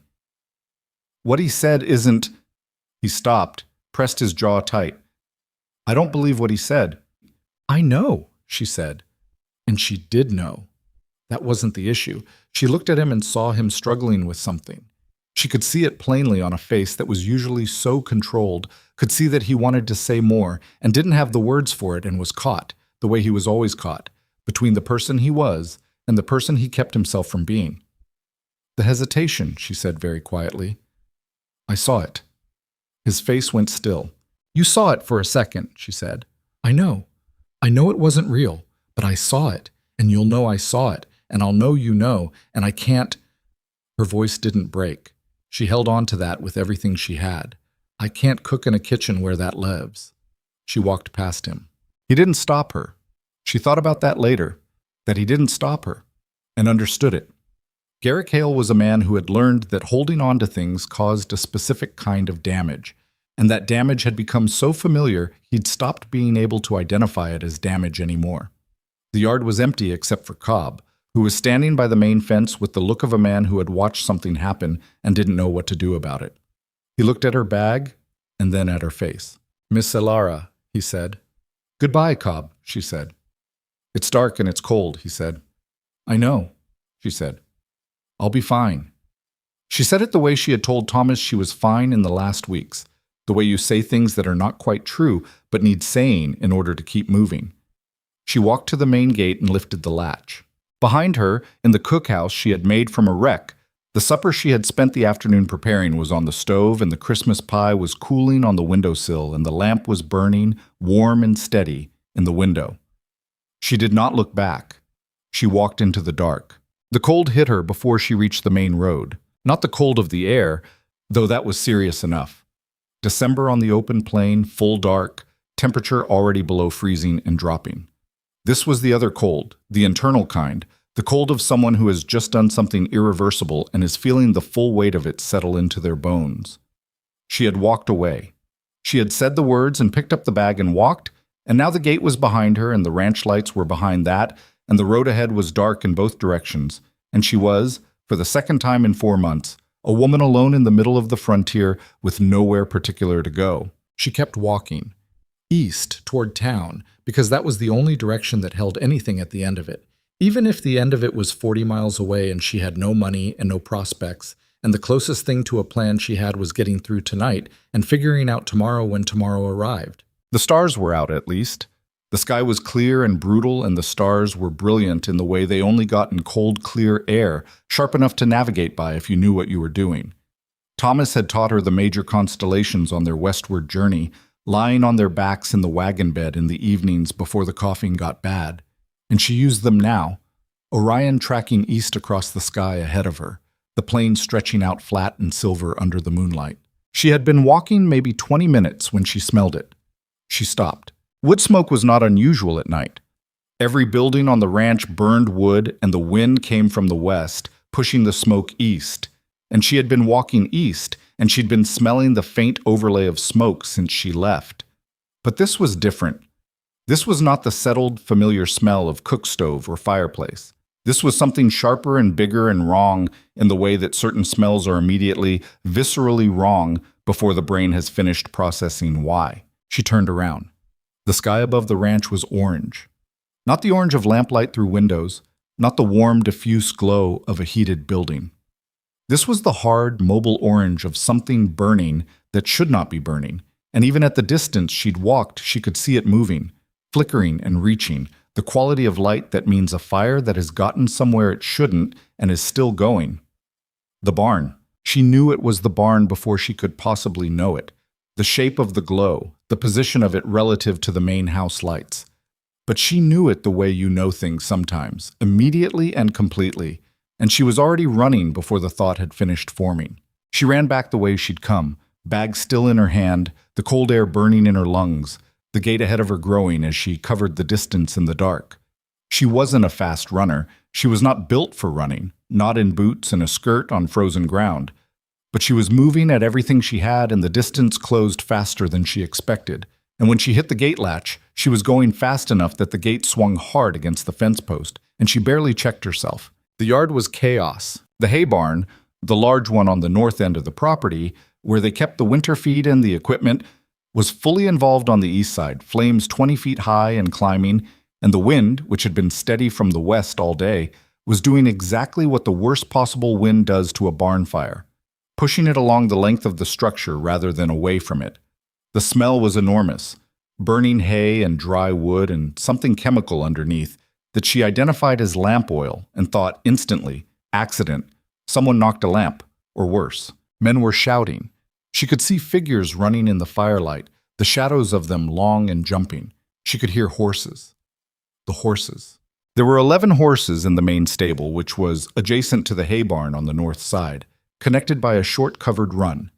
And if the fire reached that run, the stable would go in minutes. She could hear them already, that specific high-pitched sound that horses make when they smell fire, not quite screaming but close, the sound of animals who understand what is happening and cannot get out. She dropped her bag at the gate and ran toward the stable. She found Garrick at the stable door. He had the door open and was trying to get inside, but the covered run between the two structures was already burning at the far end, and the smoke was rolling through, and the horses were packed against the far wall and not moving, the way spooked horses go. Not toward the door, but away from it, because the smoke was coming from the door direction, and their instincts were telling them the wrong thing. "The back gate," she said. She was out of breath. He turned and looked at her with an expression that she couldn't read and didn't have time to. Surprise and something else that she also didn't have time for. "Is there a back gate on the pasture side?" "Yes, but the fence—" "How far is the fence from the back of the stable?" He understood immediately. 30 feet, maybe less.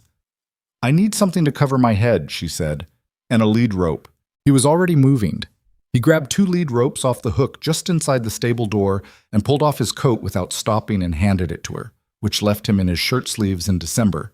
And she didn't comment on this, just pulled the coat over her head and went. The covered run was on fire at the far end, but the near end was still passable, barely, the smoke thick enough to make her eyes water immediately, and the heat on her right side genuinely painful. She went through fast, bent low, coat over her head, breathing through the wool. The horses were in the far corner of the stable, all of them, bunched together in the particular dense mass of panicked animals. And the sound they were making was horrible, a collective distress that hit something primitive. She went to the nearest one, a bay gelding she knew by sight, one of the working horses, big and usually even-tempered. He was wild-eyed and shaking, and when she put her hand on his neck, he flinched so hard she nearly fell backward. "Hey," she said, not loudly, not sharply, just the word, with as much calm as she could push into it, which was not a lot given that the covered run was on fire approximately 40 feet away. "Hey, I know it's bad, come on." She got the lead rope on him. He fought it for 3 seconds. She held on, both hands, feet planted, letting the rope go taut without jerking. And then he came with her, suddenly and hard, almost running over her. And she let him move because the movement itself was the point. She just had to guide it. She got him out the back gate, and he went through at a near gallop, and she let the rope go, and he ran to the far end of the pasture and stood there trembling in the moonlight. She went back in. She lost count of how many times she went back in. Twice more before she had help. Garrick appeared at the back gate with Esteban and his brother Miko, and between the 4 of them they started moving horses out faster, though every trip through the barn was worse than the last as the fire worked along the covered run. The smoke was the real danger. She couldn't see well, couldn't breathe normally, and the horses that were left were the most panicked and the hardest to move. Cobb appeared at one point beside her, face black with smoke, eyes streaming. "That's 9, he shouted over the noise of the fire. 2 more. "Back left," she said, because she'd counted and she knew where the last 2 were. Pressed into the corner as far from the door as they could get. "Visibility's gone," he said. "I can't—" "I know where they are," she said, and went. She shouldn't have been able to find them in the smoke. She found them anyway, working by memory and the sound of them, one hand on the stable wall and moving toward the sound, the coat over her head again.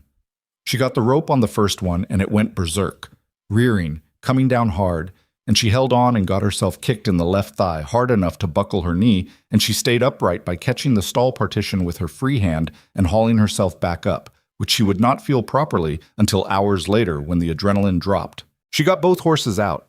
Standing at the back gate in the freezing air, she bent over with her hands on her knees and coughed for what felt like a very long time. The thigh was going to be a serious bruise. Her eyes were burning and her lungs felt scraped. She straightened up and looked back at the barn.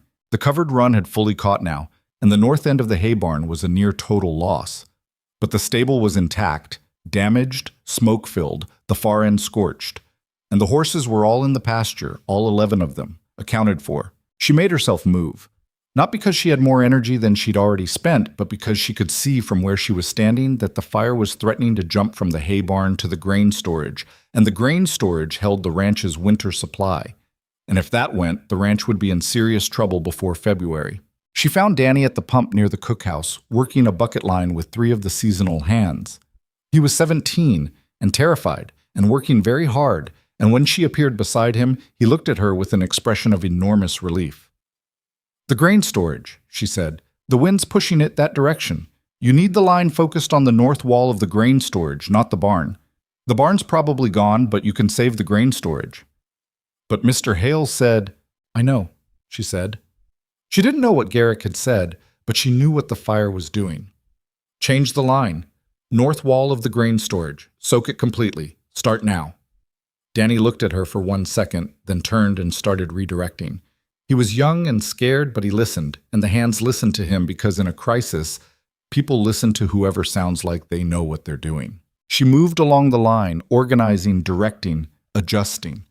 She'd never done anything like this. She had no particular training, no experience with fire suppression, nothing except the ability to look at what was in front of her and reason quickly about what it meant. The wind was from the west. The grain storage was east of the barn. The fire's path was predictable if you stood back far enough to see the whole of it instead of the piece closest to you. She stood back far enough. She found Garrick at the east side of the grain storage, working a wet blanket against the wooden wall in a way that was brave and almost entirely ineffective for one person alone.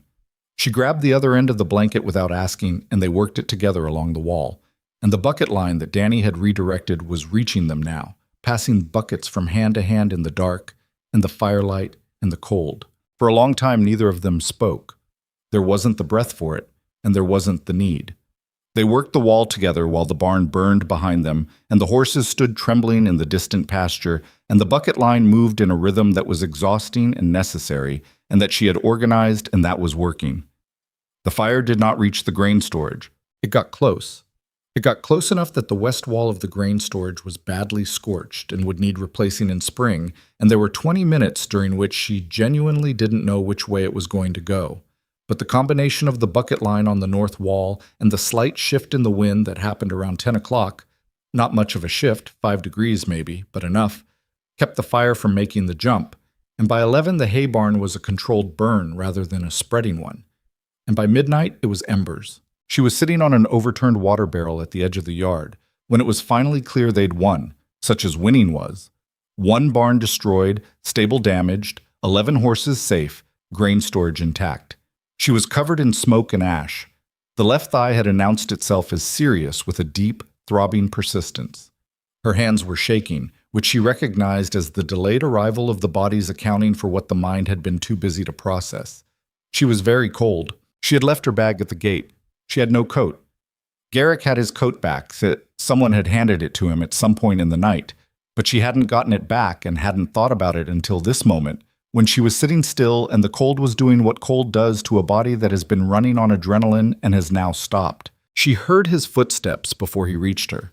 She knew his walk by now, that deliberate, unhurried pace that never changed regardless of whether he was crossing the yard on a routine errand or responding to a crisis, as though urgency and pace were 2 different things in his accounting. He sat down on the ground beside the barrel, which put him below her eye line, which surprised her. He put something across her shoulders, his coat, she realized, still warm from him, and she pulled it closed without comment. The yard around them was quiet except for the settling sound of the cooling barn ruins and the occasional movement of one of the hands still working the edges of the burn. The fire had reduced itself to a low orange glow in the debris. Nothing dangerous now, just the aftermath of something that had been dangerous. "Silas," Garrick said. His voice was flat and exhausted. She looked at him. "He knocked a lamp in the tack room on the way out," he said. "Whether he meant to or not, I don't know. Probably not. He was drunk enough that I don't think he meant anything at that point." He paused. "He's gone. I told him to take his horse and go." She nodded slowly. "The horses," he said. He looked at the pasture where they were visible in the moonlight, 11 shapes standing in the cold. "You got them out." "Cobb helped. Esteban. Miko." "I know," he said. "But you went in when no one else would." Someone had to. Elara. He said her name the way Silas had said it in the cookhouse. That day. First name, which meant something different coming from Garrick, or she told herself it did. He was looking at the pasture still, not at her, in the particular way of someone who needs to not be looked at while saying something. I owe you more than an apology. She waited. The hesitation, he said. You were right. I want to tell you it was nothing. And it was nothing, in the sense that I knew in the same moment it wasn't true. I knew before he finished the sentence. He stopped. His jaw worked. But you saw it because it was there. And it was there because I have spent 6 years not trusting anything I couldn't put my hands on and verify myself. And that is my problem, not yours, and you should never have had to see it. She was quiet for a moment. The fire settled somewhere in the ruins. Why 6 years? She said. He was still looking at the pasture. You know about Margaret. Some of it, she said. She died in the spring, he said. 7 years ago. 8, almost. The child, a boy. We would have named him after my father. They both went. In the same hour. He said it the way a person says something they have said to themselves many times in private and never out loud. The words worn smooth, but the thing underneath them still sharp. I had just expanded the ranch, added the North Range, hired more hands. I had been making plans. He made a sound that wasn't quite a laugh. Plans, like the ground stays put. It doesn't, she said. No. He turned and looked at her then, and she looked back, and neither of them looked away. And then you walked out of the prairie with a flour sack, and inside a month the cookhouse looked like a different building, and the men were... He stopped, seemed to search for the right word. Present, he said, like they remembered why they were here, and I kept coming in for coffee I didn't need because... He stopped again. Because? She said, very quietly. Because the cookhouse was warm, he said, and I'd forgotten what that was like. He looked at her steadily. That's not an excuse for what happened. No, she said, it isn't. But it's the truth of it. She pulled his coat tighter around her shoulders and looked at the barn ruins for a while.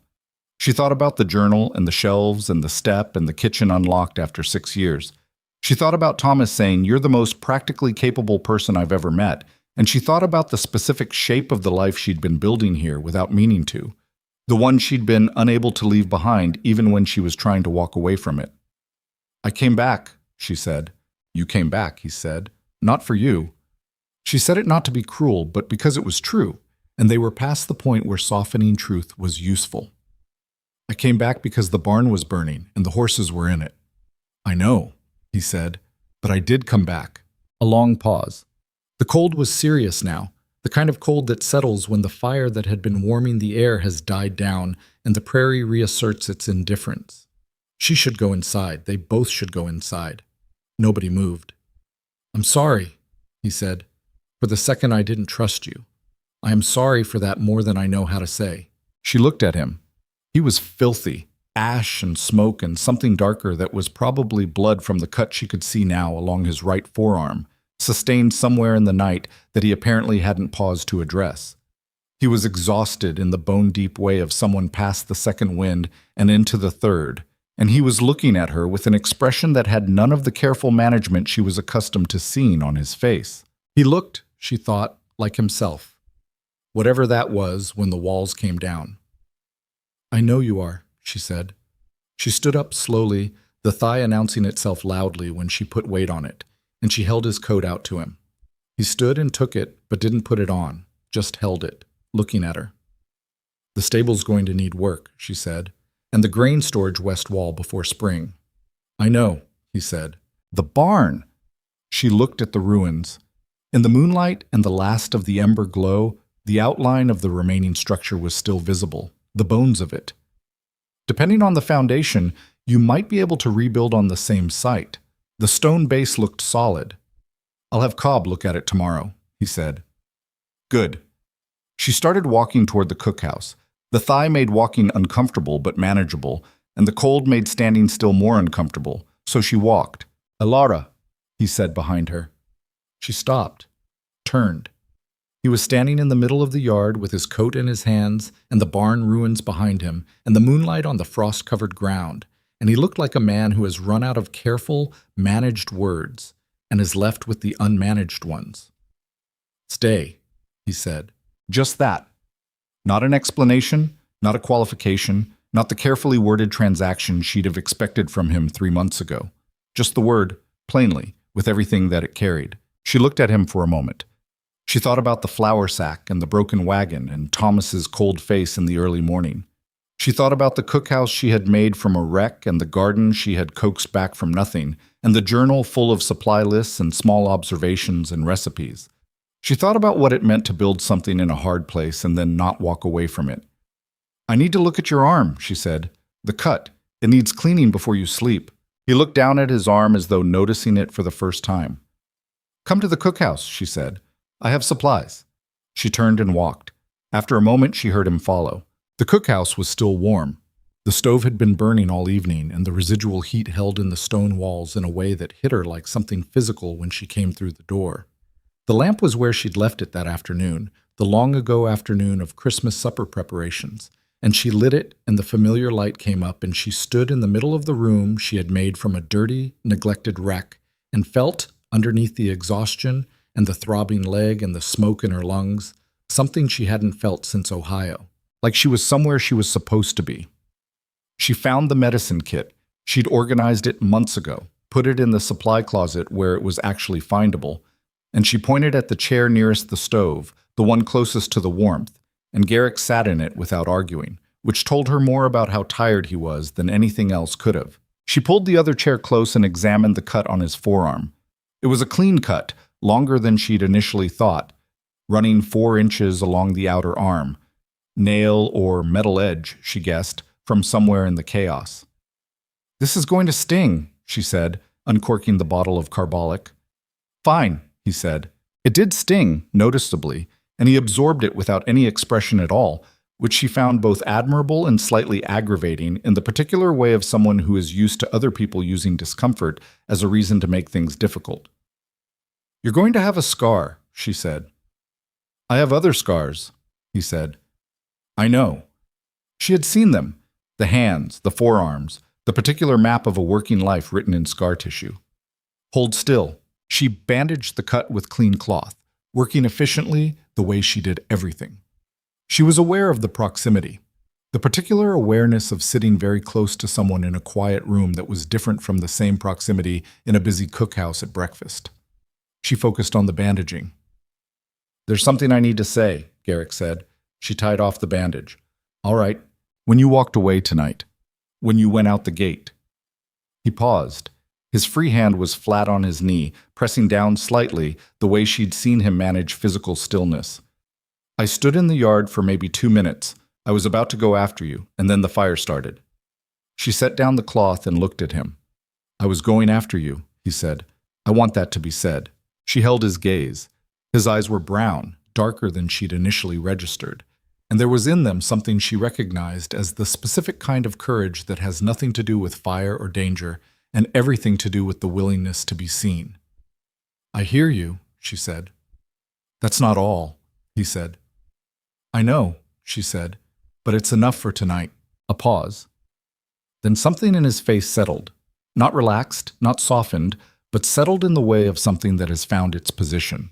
He nodded once, the small, precise nod she'd come to understand as his version of agreement.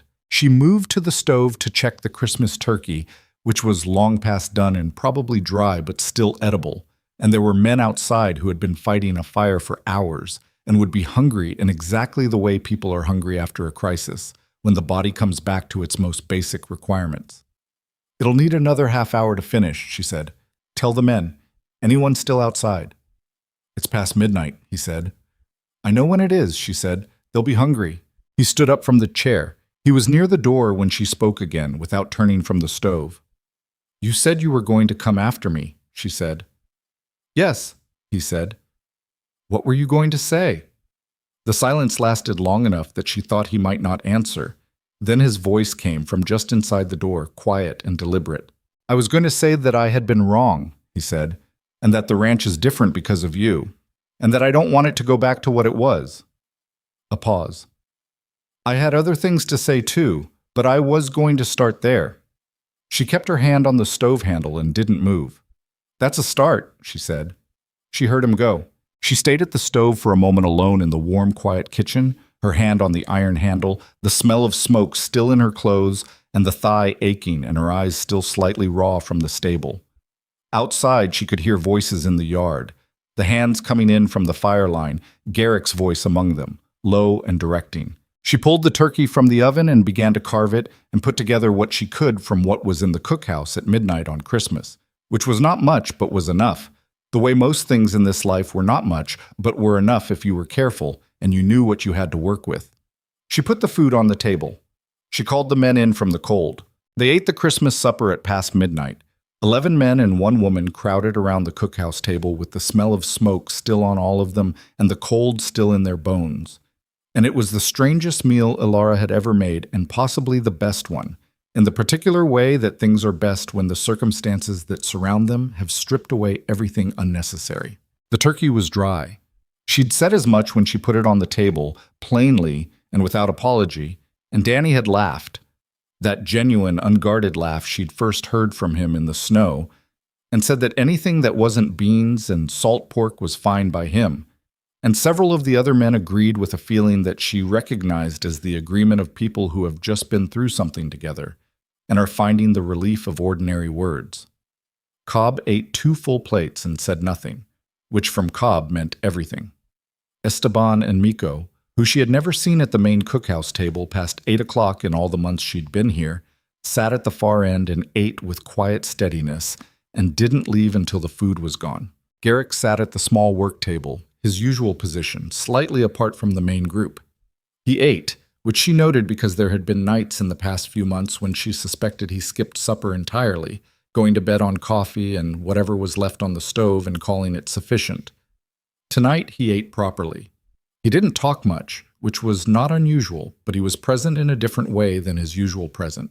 Not separate, not managing distance, just sitting in the room with his people while they ate food that his cook had made from what was available at midnight on Christmas. She stood at the edge of the room and watched them and thought about what Cobb had said months ago, back in autumn, that she had more good standing with the men than Silas had built in 11 years. And she understood now what she hadn't fully understood then. It wasn't about standing. It wasn't about position or influence or any of the transactional accounting that Silas had been keeping all that time. It was about the fact that she had fed these men, really fed them, day after day, and feeding people with genuine care was not a neutral act. It was one of the most basic ways one human being said to another, I see that you need something. I am going to provide it. Repeated daily over months that accumulated into something. Silas had wanted to be necessary. She had just tried to be useful. The difference between those two things, she thought, was most of what had happened. She went to bed that night in the small room off the cookhouse, in the dark, with the sounds of the ranch settling around her. The creak of the main house, the distant movement of horses in the pasture, the wind doing its winter work across the roof. And she lay there not sleeping for a while and looked at the ceiling. She thought about Thomas.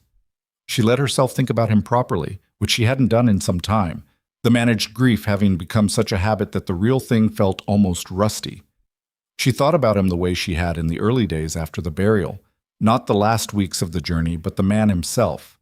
His particular laugh, the way he read with his finger moving under the words, even though he was a competent reader and didn't need to do that. The specific competence of his hands when he was doing something he understood. She thought that he had been a good man and a limited one, the way most people are both, and that she had loved him in the way you love the first solid thing you build your life around, which is differently from how you might love things you come to later when you know more about what building costs. She thought that he would not have wanted her to be alone in a cold room for the rest of her life. He had been impractical in many ways, but not in that one. He had loved her too specifically to want that. She slept. The new year came in quietly.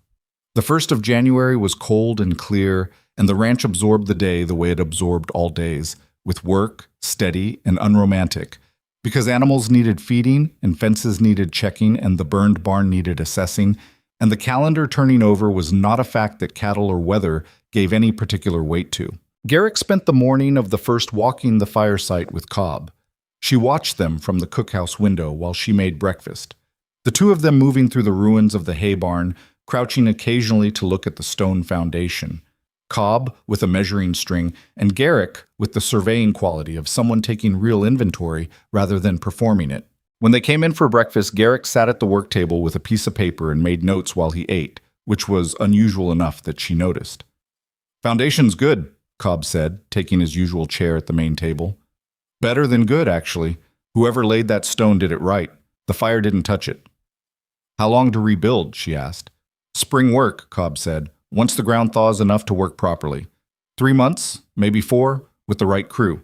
"The crew's a problem," Garrick said, without looking up from his notes. "We're short 2 men. The seasonal hands went home for winter, and I don't know if Henderson will lend—" "He'll lend," Cobb said. "After you wrote him about the barn insulation, and he ignored it, he's going to feel some obligation." A pause. Garrick looked up from his notes. "I didn't tell you about the letter." "Miss Alara mentioned it," Cobb said, entirely without guilt, and applied himself to his eggs. Garrick looked at her. "I mentioned it in passing," she said. "Do you want more coffee?" "Yes," he said, and looked at her for a moment longer with that expression she'd been seeing more often lately. The one that wasn't quite a smile but had stopped pretending not to be in the neighborhood. The weeks after Christmas had a different quality from the weeks before. She was aware of this without wanting to make too much of it, because she had learned in the past 4 months that making too much of things in a place like this, with a man like Garrick, was the surest way to cause them to go sideways. But something had shifted in the December fire yard, in the conversation they'd had at the edge of the ruins, and it had not shifted back. He talked to her more. Not dramatically more.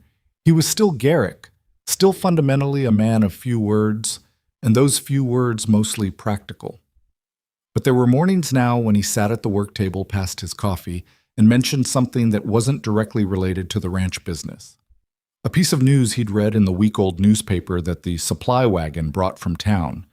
An observation about the horses after the fire. They'd been skittish for days, and he'd noticed, and he said so.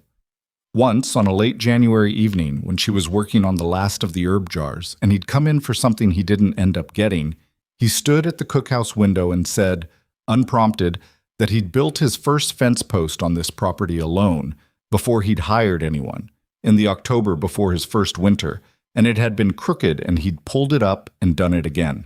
She hadn't asked why he was telling her this. She'd just listened, and when he was done, she'd said that the first bread she'd ever made had collapsed in the oven so completely that her mother had thrown it directly into the yard for the birds, who also didn't want it. He had actually smiled at that. A real one, small and brief and entirely unexpected, and she'd turned back to the herbs before she could react to it in a way that would embarrass either of them. The town situation resolved itself in February, in a way she hadn't anticipated. Helen Marsh appeared at the ranch gate on a Tuesday afternoon, which was so improbable that Alara thought she was seeing things when she looked up from the garden bed she was turning, still frozen solid, but she was getting an early start on the thinking, and saw the banker's wife sitting in a small one-horse buggy at the gate. She set down the fork and went to the gate. Helen Marsh looked at her from the buggy seat with an expression that Alara had not seen on her before. Not the careful social assessment of their meeting on the main street, but something more uncomfortable and less armored. "Mrs. Voss," she said. "Mrs. Marsh," Alara said. She opened the gate. "Would you like to come in?" Helen Marsh got down from the buggy with the slight stiffness of a woman in her 50s who has been sitting in a cold vehicle, and she came through the gate, and Alara took her to the cookhouse because there was nowhere else appropriate to take a guest except the main house, and that wasn't hers to offer. She made tea. She had good tea, sent in the winter supply order from Wichita, a small luxury she'd included and Garrick had not removed from the list. She put the cups on the table and sat across from the woman who had implied terrible things about her character in front of the dry goods store in October. Helen Marsh wrapped both hands around her cup and looked at the table. "I heard what happened," she said. "The fire. What you did with the horses." "Other people helped," Alara said. "I heard what you did," Helen repeated, with slight emphasis. She looked up. "And I heard what Creed said that night before. And I have been thinking about what I said to you in October." Alara waited. "I was repeating things I'd been told," Helen said. By someone whose version of events I should have questioned before I... She stopped. Her jaw was tight in a way that Ilara recognized as the particular tension of a proud person making themselves say something they find difficult. I repeated slander. To your face. And I should not have done that. It was not a flowery apology. It was stiff and slightly uncomfortable, and it was clearly costing her something to say. Ilara appreciated it more for that, actually. A smooth apology would have felt performed. This one felt real. I accept that, Ilara said. Helen Marsh let out a slow breath. You're more gracious than I deserve, she said. I don't know about gracious, Ilara said. I just think that some things are worth putting down when the opportunity arrives. Helen Marsh looked at her with what appeared to be genuine reassessment. They drank their tea. It turned into a 2-cup visit, which surprised Ilara, and by the time Helen was putting on her coat to leave, they had covered the winter weather, the state of the road to town, and a recommendation for a seed supplier out of Kansas City that Helen said her husband had used for the kitchen garden with good results. At the door, Helen paused. For what it's worth, she said, not quite looking at Ilara, the general view in town has shifted. Since the fire. Since what people heard about Creed and why he was dismissed. She paused. I thought you should know. Thank you, Ilara said. She watched the buggy go back down the road and stood on the cookhouse porch in the cold February air and thought that this was how reputations moved, slowly, expensively, driven by events rather than by truth, and that you couldn't hurry it and couldn't entirely control it, and all you could do was keep being what you were and let the record build. She went back inside and finished her tea and wrote the Kansas City seed supplier address in the journal. February into March. The thaw came gradually, the way prairie thaws always did. Not a clean transition, but a long negotiation between the cold holding on and the warmth gaining ground. With days that felt like April and nights that felt like January, and the ground shifting constantly between frozen, solid, and soft mud, and something in between that was hardest to work in. The horses were out of the pasture and back in the repaired stable. The west wall of the grain storage had been re-sided with good pine board, and the plans for the new barn were spread on Garrick's desk in the main house, weighted at the corners with river stones because the windows didn't seal perfectly, and the plans tended to migrate. Ilara knew this because she had been in the main house, regularly by this point, which had happened gradually enough that she couldn't have pointed to when it started. Sometime after Christmas, sometime after the fire yard conversation, sometime in the incremental way that lines move when nobody is making a formal decision about moving them. She had been using the main house kitchen. This had happened partly by practical necessity. The cookhouse stove had a problem with the damper in January that made it unreliable for the 2 weeks it took to get the part needed to repair it, and she'd moved operations to the main house kitchen without making an event of it. But the damper had been fixed for 6 weeks now, and she still went to the main house kitchen in the evenings sometimes, for the baking she liked to do in the larger oven, and Garrick had stopped pretending he didn't know she was there and had started appearing in the kitchen doorway in the evenings with coffee or a question about the supply ledger. The shelves he'd built were full. The herb jars were lined up along the lowest shelf with their contents visible through the glass. The dried thyme and rosemary and sage, and the wild oregano she'd harvested in autumn, and the recipe journal. Now the second journal, the first having been completely filled, sat on the shelf he'd made specifically for it, at the right angle and the right height. She tried not to think too much about what it meant. The two of them moving in this careful orbit around a kitchen that had been closed for 6 years and was now open because she had come along with a flour sack and no alternatives. She tried to be practical about it the way she was practical about everything, because being practical was the thing she was best at and the thing that had kept her alive and functional through the hardest year of her life. But there were evenings standing in the main house kitchen with the smell of bread in the oven and the lamp on the counter throwing warm light against the herb jars, when the practicality was harder to maintain than usual. The conversation she had been not quite having with Garrick for months finally happened on a Saturday evening in March, while the last snow of winter was deciding whether to amount to anything outside the kitchen window. She had been making bread, real bread, a yeasted loaf that needed 2 rises and most of an afternoon, and he had come in at some point during the second rise with a cup of coffee and the surveying look he'd gotten in the habit of bringing to the kitchen, as though checking on things. He'd sat at the kitchen table, which he'd started doing in the past few weeks, close enough to talk without it being the work table distance of the cookhouse. Cobb wants to hire on 2 more men for the barn build, he said. He mentioned it, she said. I think he's right. I know he's right, Garrick said. I was going to argue about the cost, and then I did the math, and he's right. The fact that you did the math yourself before the argument means something, she said. A pause. It means you've been after me about the supply ledgers long enough that I've started to think numerically. She smiled at the bread dough. That was the plan. She heard him set down his cup. She kept her hands on the dough, working it one more time before the pan. I need to say something, he said. All right, she said. I'm not good at this, he said, at saying things. You know that. I know, she said. I'm telling you so you give me some allowance for how it comes out versus what I mean. Garrick. She turned around, dough still on her hands, and looked at him. Just say it. He looked at her. In the lamplight, the lines of his face were deeper than usual. Or maybe she was just finally seeing them, the map of everything that had happened to him written in the way faces write things when you've had enough time and enough difficulty. He was not a handsome man in any conventional sense. He was a worn, serious, weathered man with scarred hands and a face that had been through things. And sitting at her kitchen table in the lamplight, he was the most real person she had looked at in a long time. I want you to stay, he said. Not the way I said it after the fire, when I meant don't leave tonight. I mean, he stopped, pressed on. I mean permanently. I mean as a partner in this ranch and everything that goes with running it. I mean, he paused again, and she could see him working through what he wanted to say with the concentration of someone translating from a language they don't speak fluently. I mean that I have been living in a closed house for 6 years, and you opened it, and I would like it to stay open. She was quiet for a moment. That's a very careful way to say something, she said. I told you I wasn't good at it. You're better than you think, she said. She turned back to the bread, shaped it, set it in the pan. She was quiet for long enough that she could feel him managing the uncertainty behind her. That controlled stillness of a man who has said the vulnerable thing and is now waiting for the verdict. I came here with a flour sack, she said. I came here with nothing except the ability to work and the need to survive. That's what this started as. I know, he said. And it became something different, she said. Without me deciding to make it different, it just became. Yes, he said. That's what happened.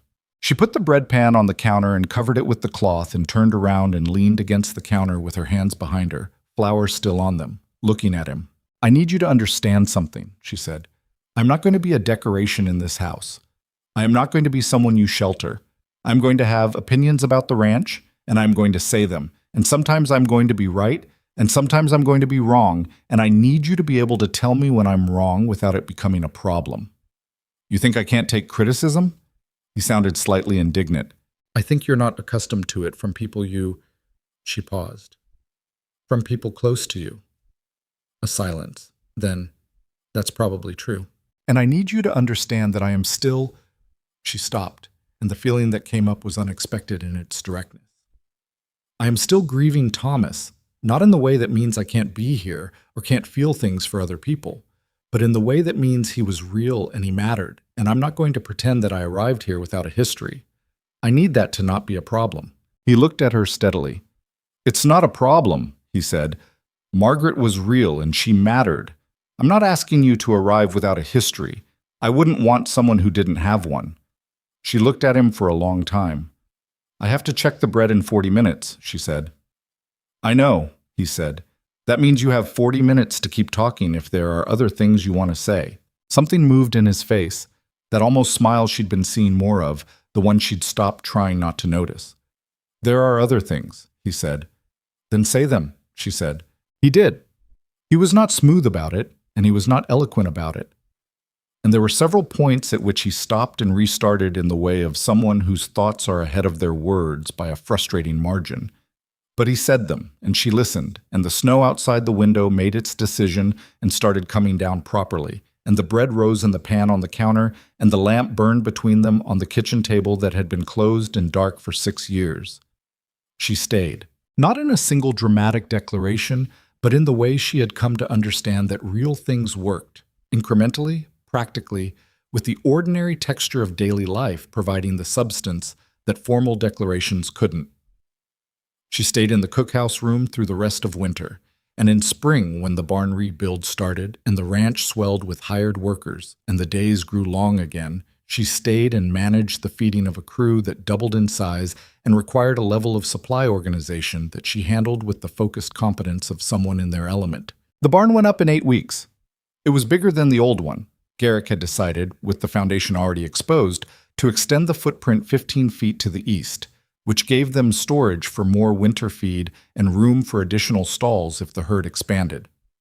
The new wood was pale against the sky, smelling of pine and sawdust, and when the crew nailed the last board and someone nailed a horseshoe above the main door, a tradition she hadn't known about but that apparently mattered to the men, she stood in the yard and looked at it and felt something that she'd felt before only rarely, the satisfaction of a thing that was broken being made not just repaired but better. Danny had grown 1.5 inches since August. She noticed this in April when she made him stand against the cookhouse door frame so she could measure him, which he submitted to with elaborate teenager embarrassment, and the mark she made was definitively higher than the one from the previous autumn. He had also, somewhere in the winter, crossed from boy to something closer to young man, in the way that happened sometimes between one season and the next when you weren't paying close enough attention. He was still the first one to appear when the cookhouse was quiet and the biscuits were fresh. Some things didn't change. Esteban had taught her 3 Spanish words for different types of soil, which she had written in the journal and had been quietly proud of. Miko had fixed the chicken coop latch without being asked, sometime in February, and she had found it one morning repaired with the kind of precision that made clear someone had taken real care with it, and she had never found out for certain which brother had done it, because they were both constitutionally incapable of taking credit for anything, but she suspected Miko because of the quality of the woodwork. Cobb had said to her in May, during one of their fence-line conversations while Esteban worked a horse in the corral, "You planning to stay?" And she had said, "Yes," simply, and Cobb had nodded with the particular nod of a man who has been waiting for a thing to be confirmed and is satisfied by the confirmation, and then he'd gone back to his leather work. She was not Mrs. Hale. Not yet. That was a conversation for later, for the right time, for when both of them were ready in the way that was about more than feeling, when the practical and the personal had settled into the same shape. They were not rushed people, either of them. They had both learned the cost of rushing and the value of building things correctly the first time, but they shared the kitchen in the evenings. That much had become simply how things were, as settled and unremarkable as the morning coffee and the sunrise over the east pasture.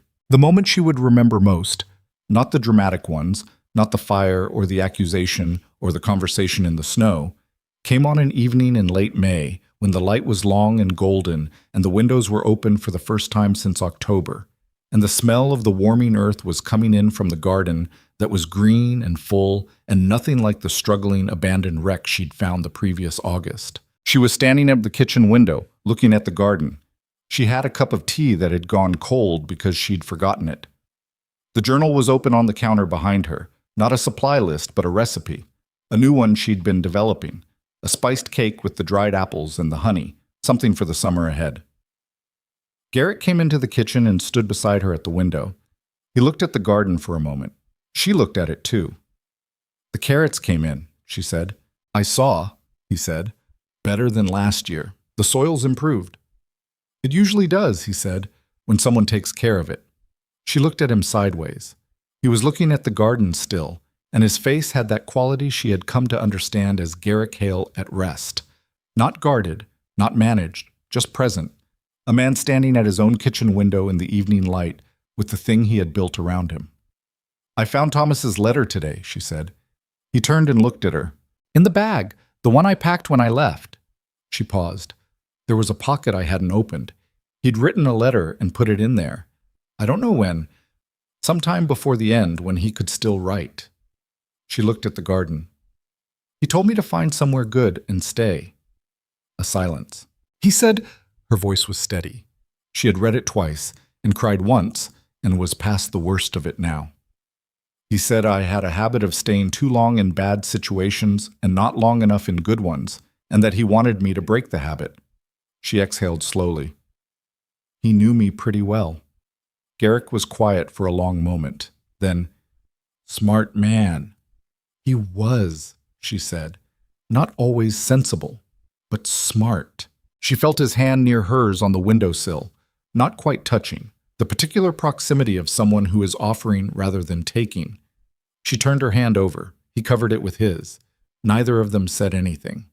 The garden was green and the light was going gold, and the horses were moving in the pasture, and somewhere out in the yard, Danny was doing something clattering and unnecessary because Danny was constitutionally incapable of doing anything quietly. This was not a perfect life. She knew that with the full awareness of someone who had already been through enough to stop expecting perfection from anything. There would be bad winters and lean years and disagreements that neither of them had the language for yet. There would be mornings when his silence felt like a wall, and evenings when the grief for Thomas came back at unexpected angles and hit hard. There would be the ongoing ordinary difficulty of two self-sufficient people learning to be self-sufficient together, which was its own kind of work, not lesser than building barns or organizing supply chains, but different, and in some ways harder. She knew all of that. She stayed anyway. Not because the staying was easy, but because she had learned, in the hardest possible way, on a flat piece of prairie beside a broken wagon, that the things worth staying for were rarely the ones that didn't ask anything of you. The ranch had been a wreck when she arrived. So had she, in her own way, not visibly, not in the way you could see and point to, but in the deep interior way of someone whose life has come apart at a fundamental level, and who is operating on the surface of capability while underneath things are still very much unresolved. She had fixed the cookhouse and coaxed the garden back and organized the supplies and managed the feeding of 11 people through a plains winter, and in doing all of that she had, without particularly intending to, also been fixing something in herself. The work had been the structure she needed when structure was the only thing between her and the open, bottomless grief. Garrick had been broken in a different way. Sealed up in a house with a locked kitchen and 6 years of grief compressed into productivity and silence. She had not fixed him. She wanted to be clear about that, to herself if no one else. She had not arrived and fixed this man, because people were not broken things that other people repaired. What had happened was different and more complicated and more human than that. What had happened was that two people who had each, separately, been through something they weren't sure they'd survive had been put in proximity by the ordinary accidents of frontier life, and had been stubborn enough and honest enough, and eventually brave enough to not walk away from what that proximity made possible. She had walked away once. She'd come back. He had been about to follow. The fire had come first. Maybe that was how it was always going to go. Not clean, not simple, not a story you could tell with the rough edges smoothed off. Two damaged people and a hard country and a burned barn and a flour sack and a leather journal and one irreversible moment of honesty in a December yard. That was the real story, not the version with the edges smoothed. The light through the kitchen window was the last of the evening, going amber and long, and the herb jars on the shelf caught it and held it. The dried rosemary and thyme in their glass catching the amber light from the west. The journal sat on its shelf at the exact height she'd written about wanting, in notes she'd written to herself that a quiet, difficult man had read and taken seriously enough to build around. She had arrived with nothing. She had a garden and a kitchen and a journal full of recipes, and a man who fixed porch steps without being asked, and built shelves from her private notes, and had stood in a December yard in his shirt sleeves and said, "Stay with everything he had, and very little else." The frontier was still out there, still vast, still indifferent, still capable of killing you if you made enough wrong turns or ran out of luck at the wrong moment. The prairie didn't soften because two people had found each other in the middle of it. The winters didn't get shorter, the work didn't get lighter. But the kitchen was warm, and the garden was green, and the new barn stood pale and solid at the north end of the yard, and Garrick Hale's hand was over hers on the windowsill. Outside, Danny knocked over whatever he'd been carrying with a crash that sent the chickens scattering, and then said something loudly in the direction of the barn that was probably not appropriate, and Alara laughed. The real laugh, the low one, the one that came from somewhere she'd thought for a while might have gone quiet for good. Garrick looked at her. She looked back. "He'll clean it up," Garrick said. "I know," she said. She picked up her cold tea and turned back to the recipe in the journal and the garden in the window and the life she had not planned and had built anyway. The way you build things in hard country with what you have, not what you wish for, one day at a time, until one day you look up and realize what you've made. It wasn't perfect. It was real. That, she had learned, was better.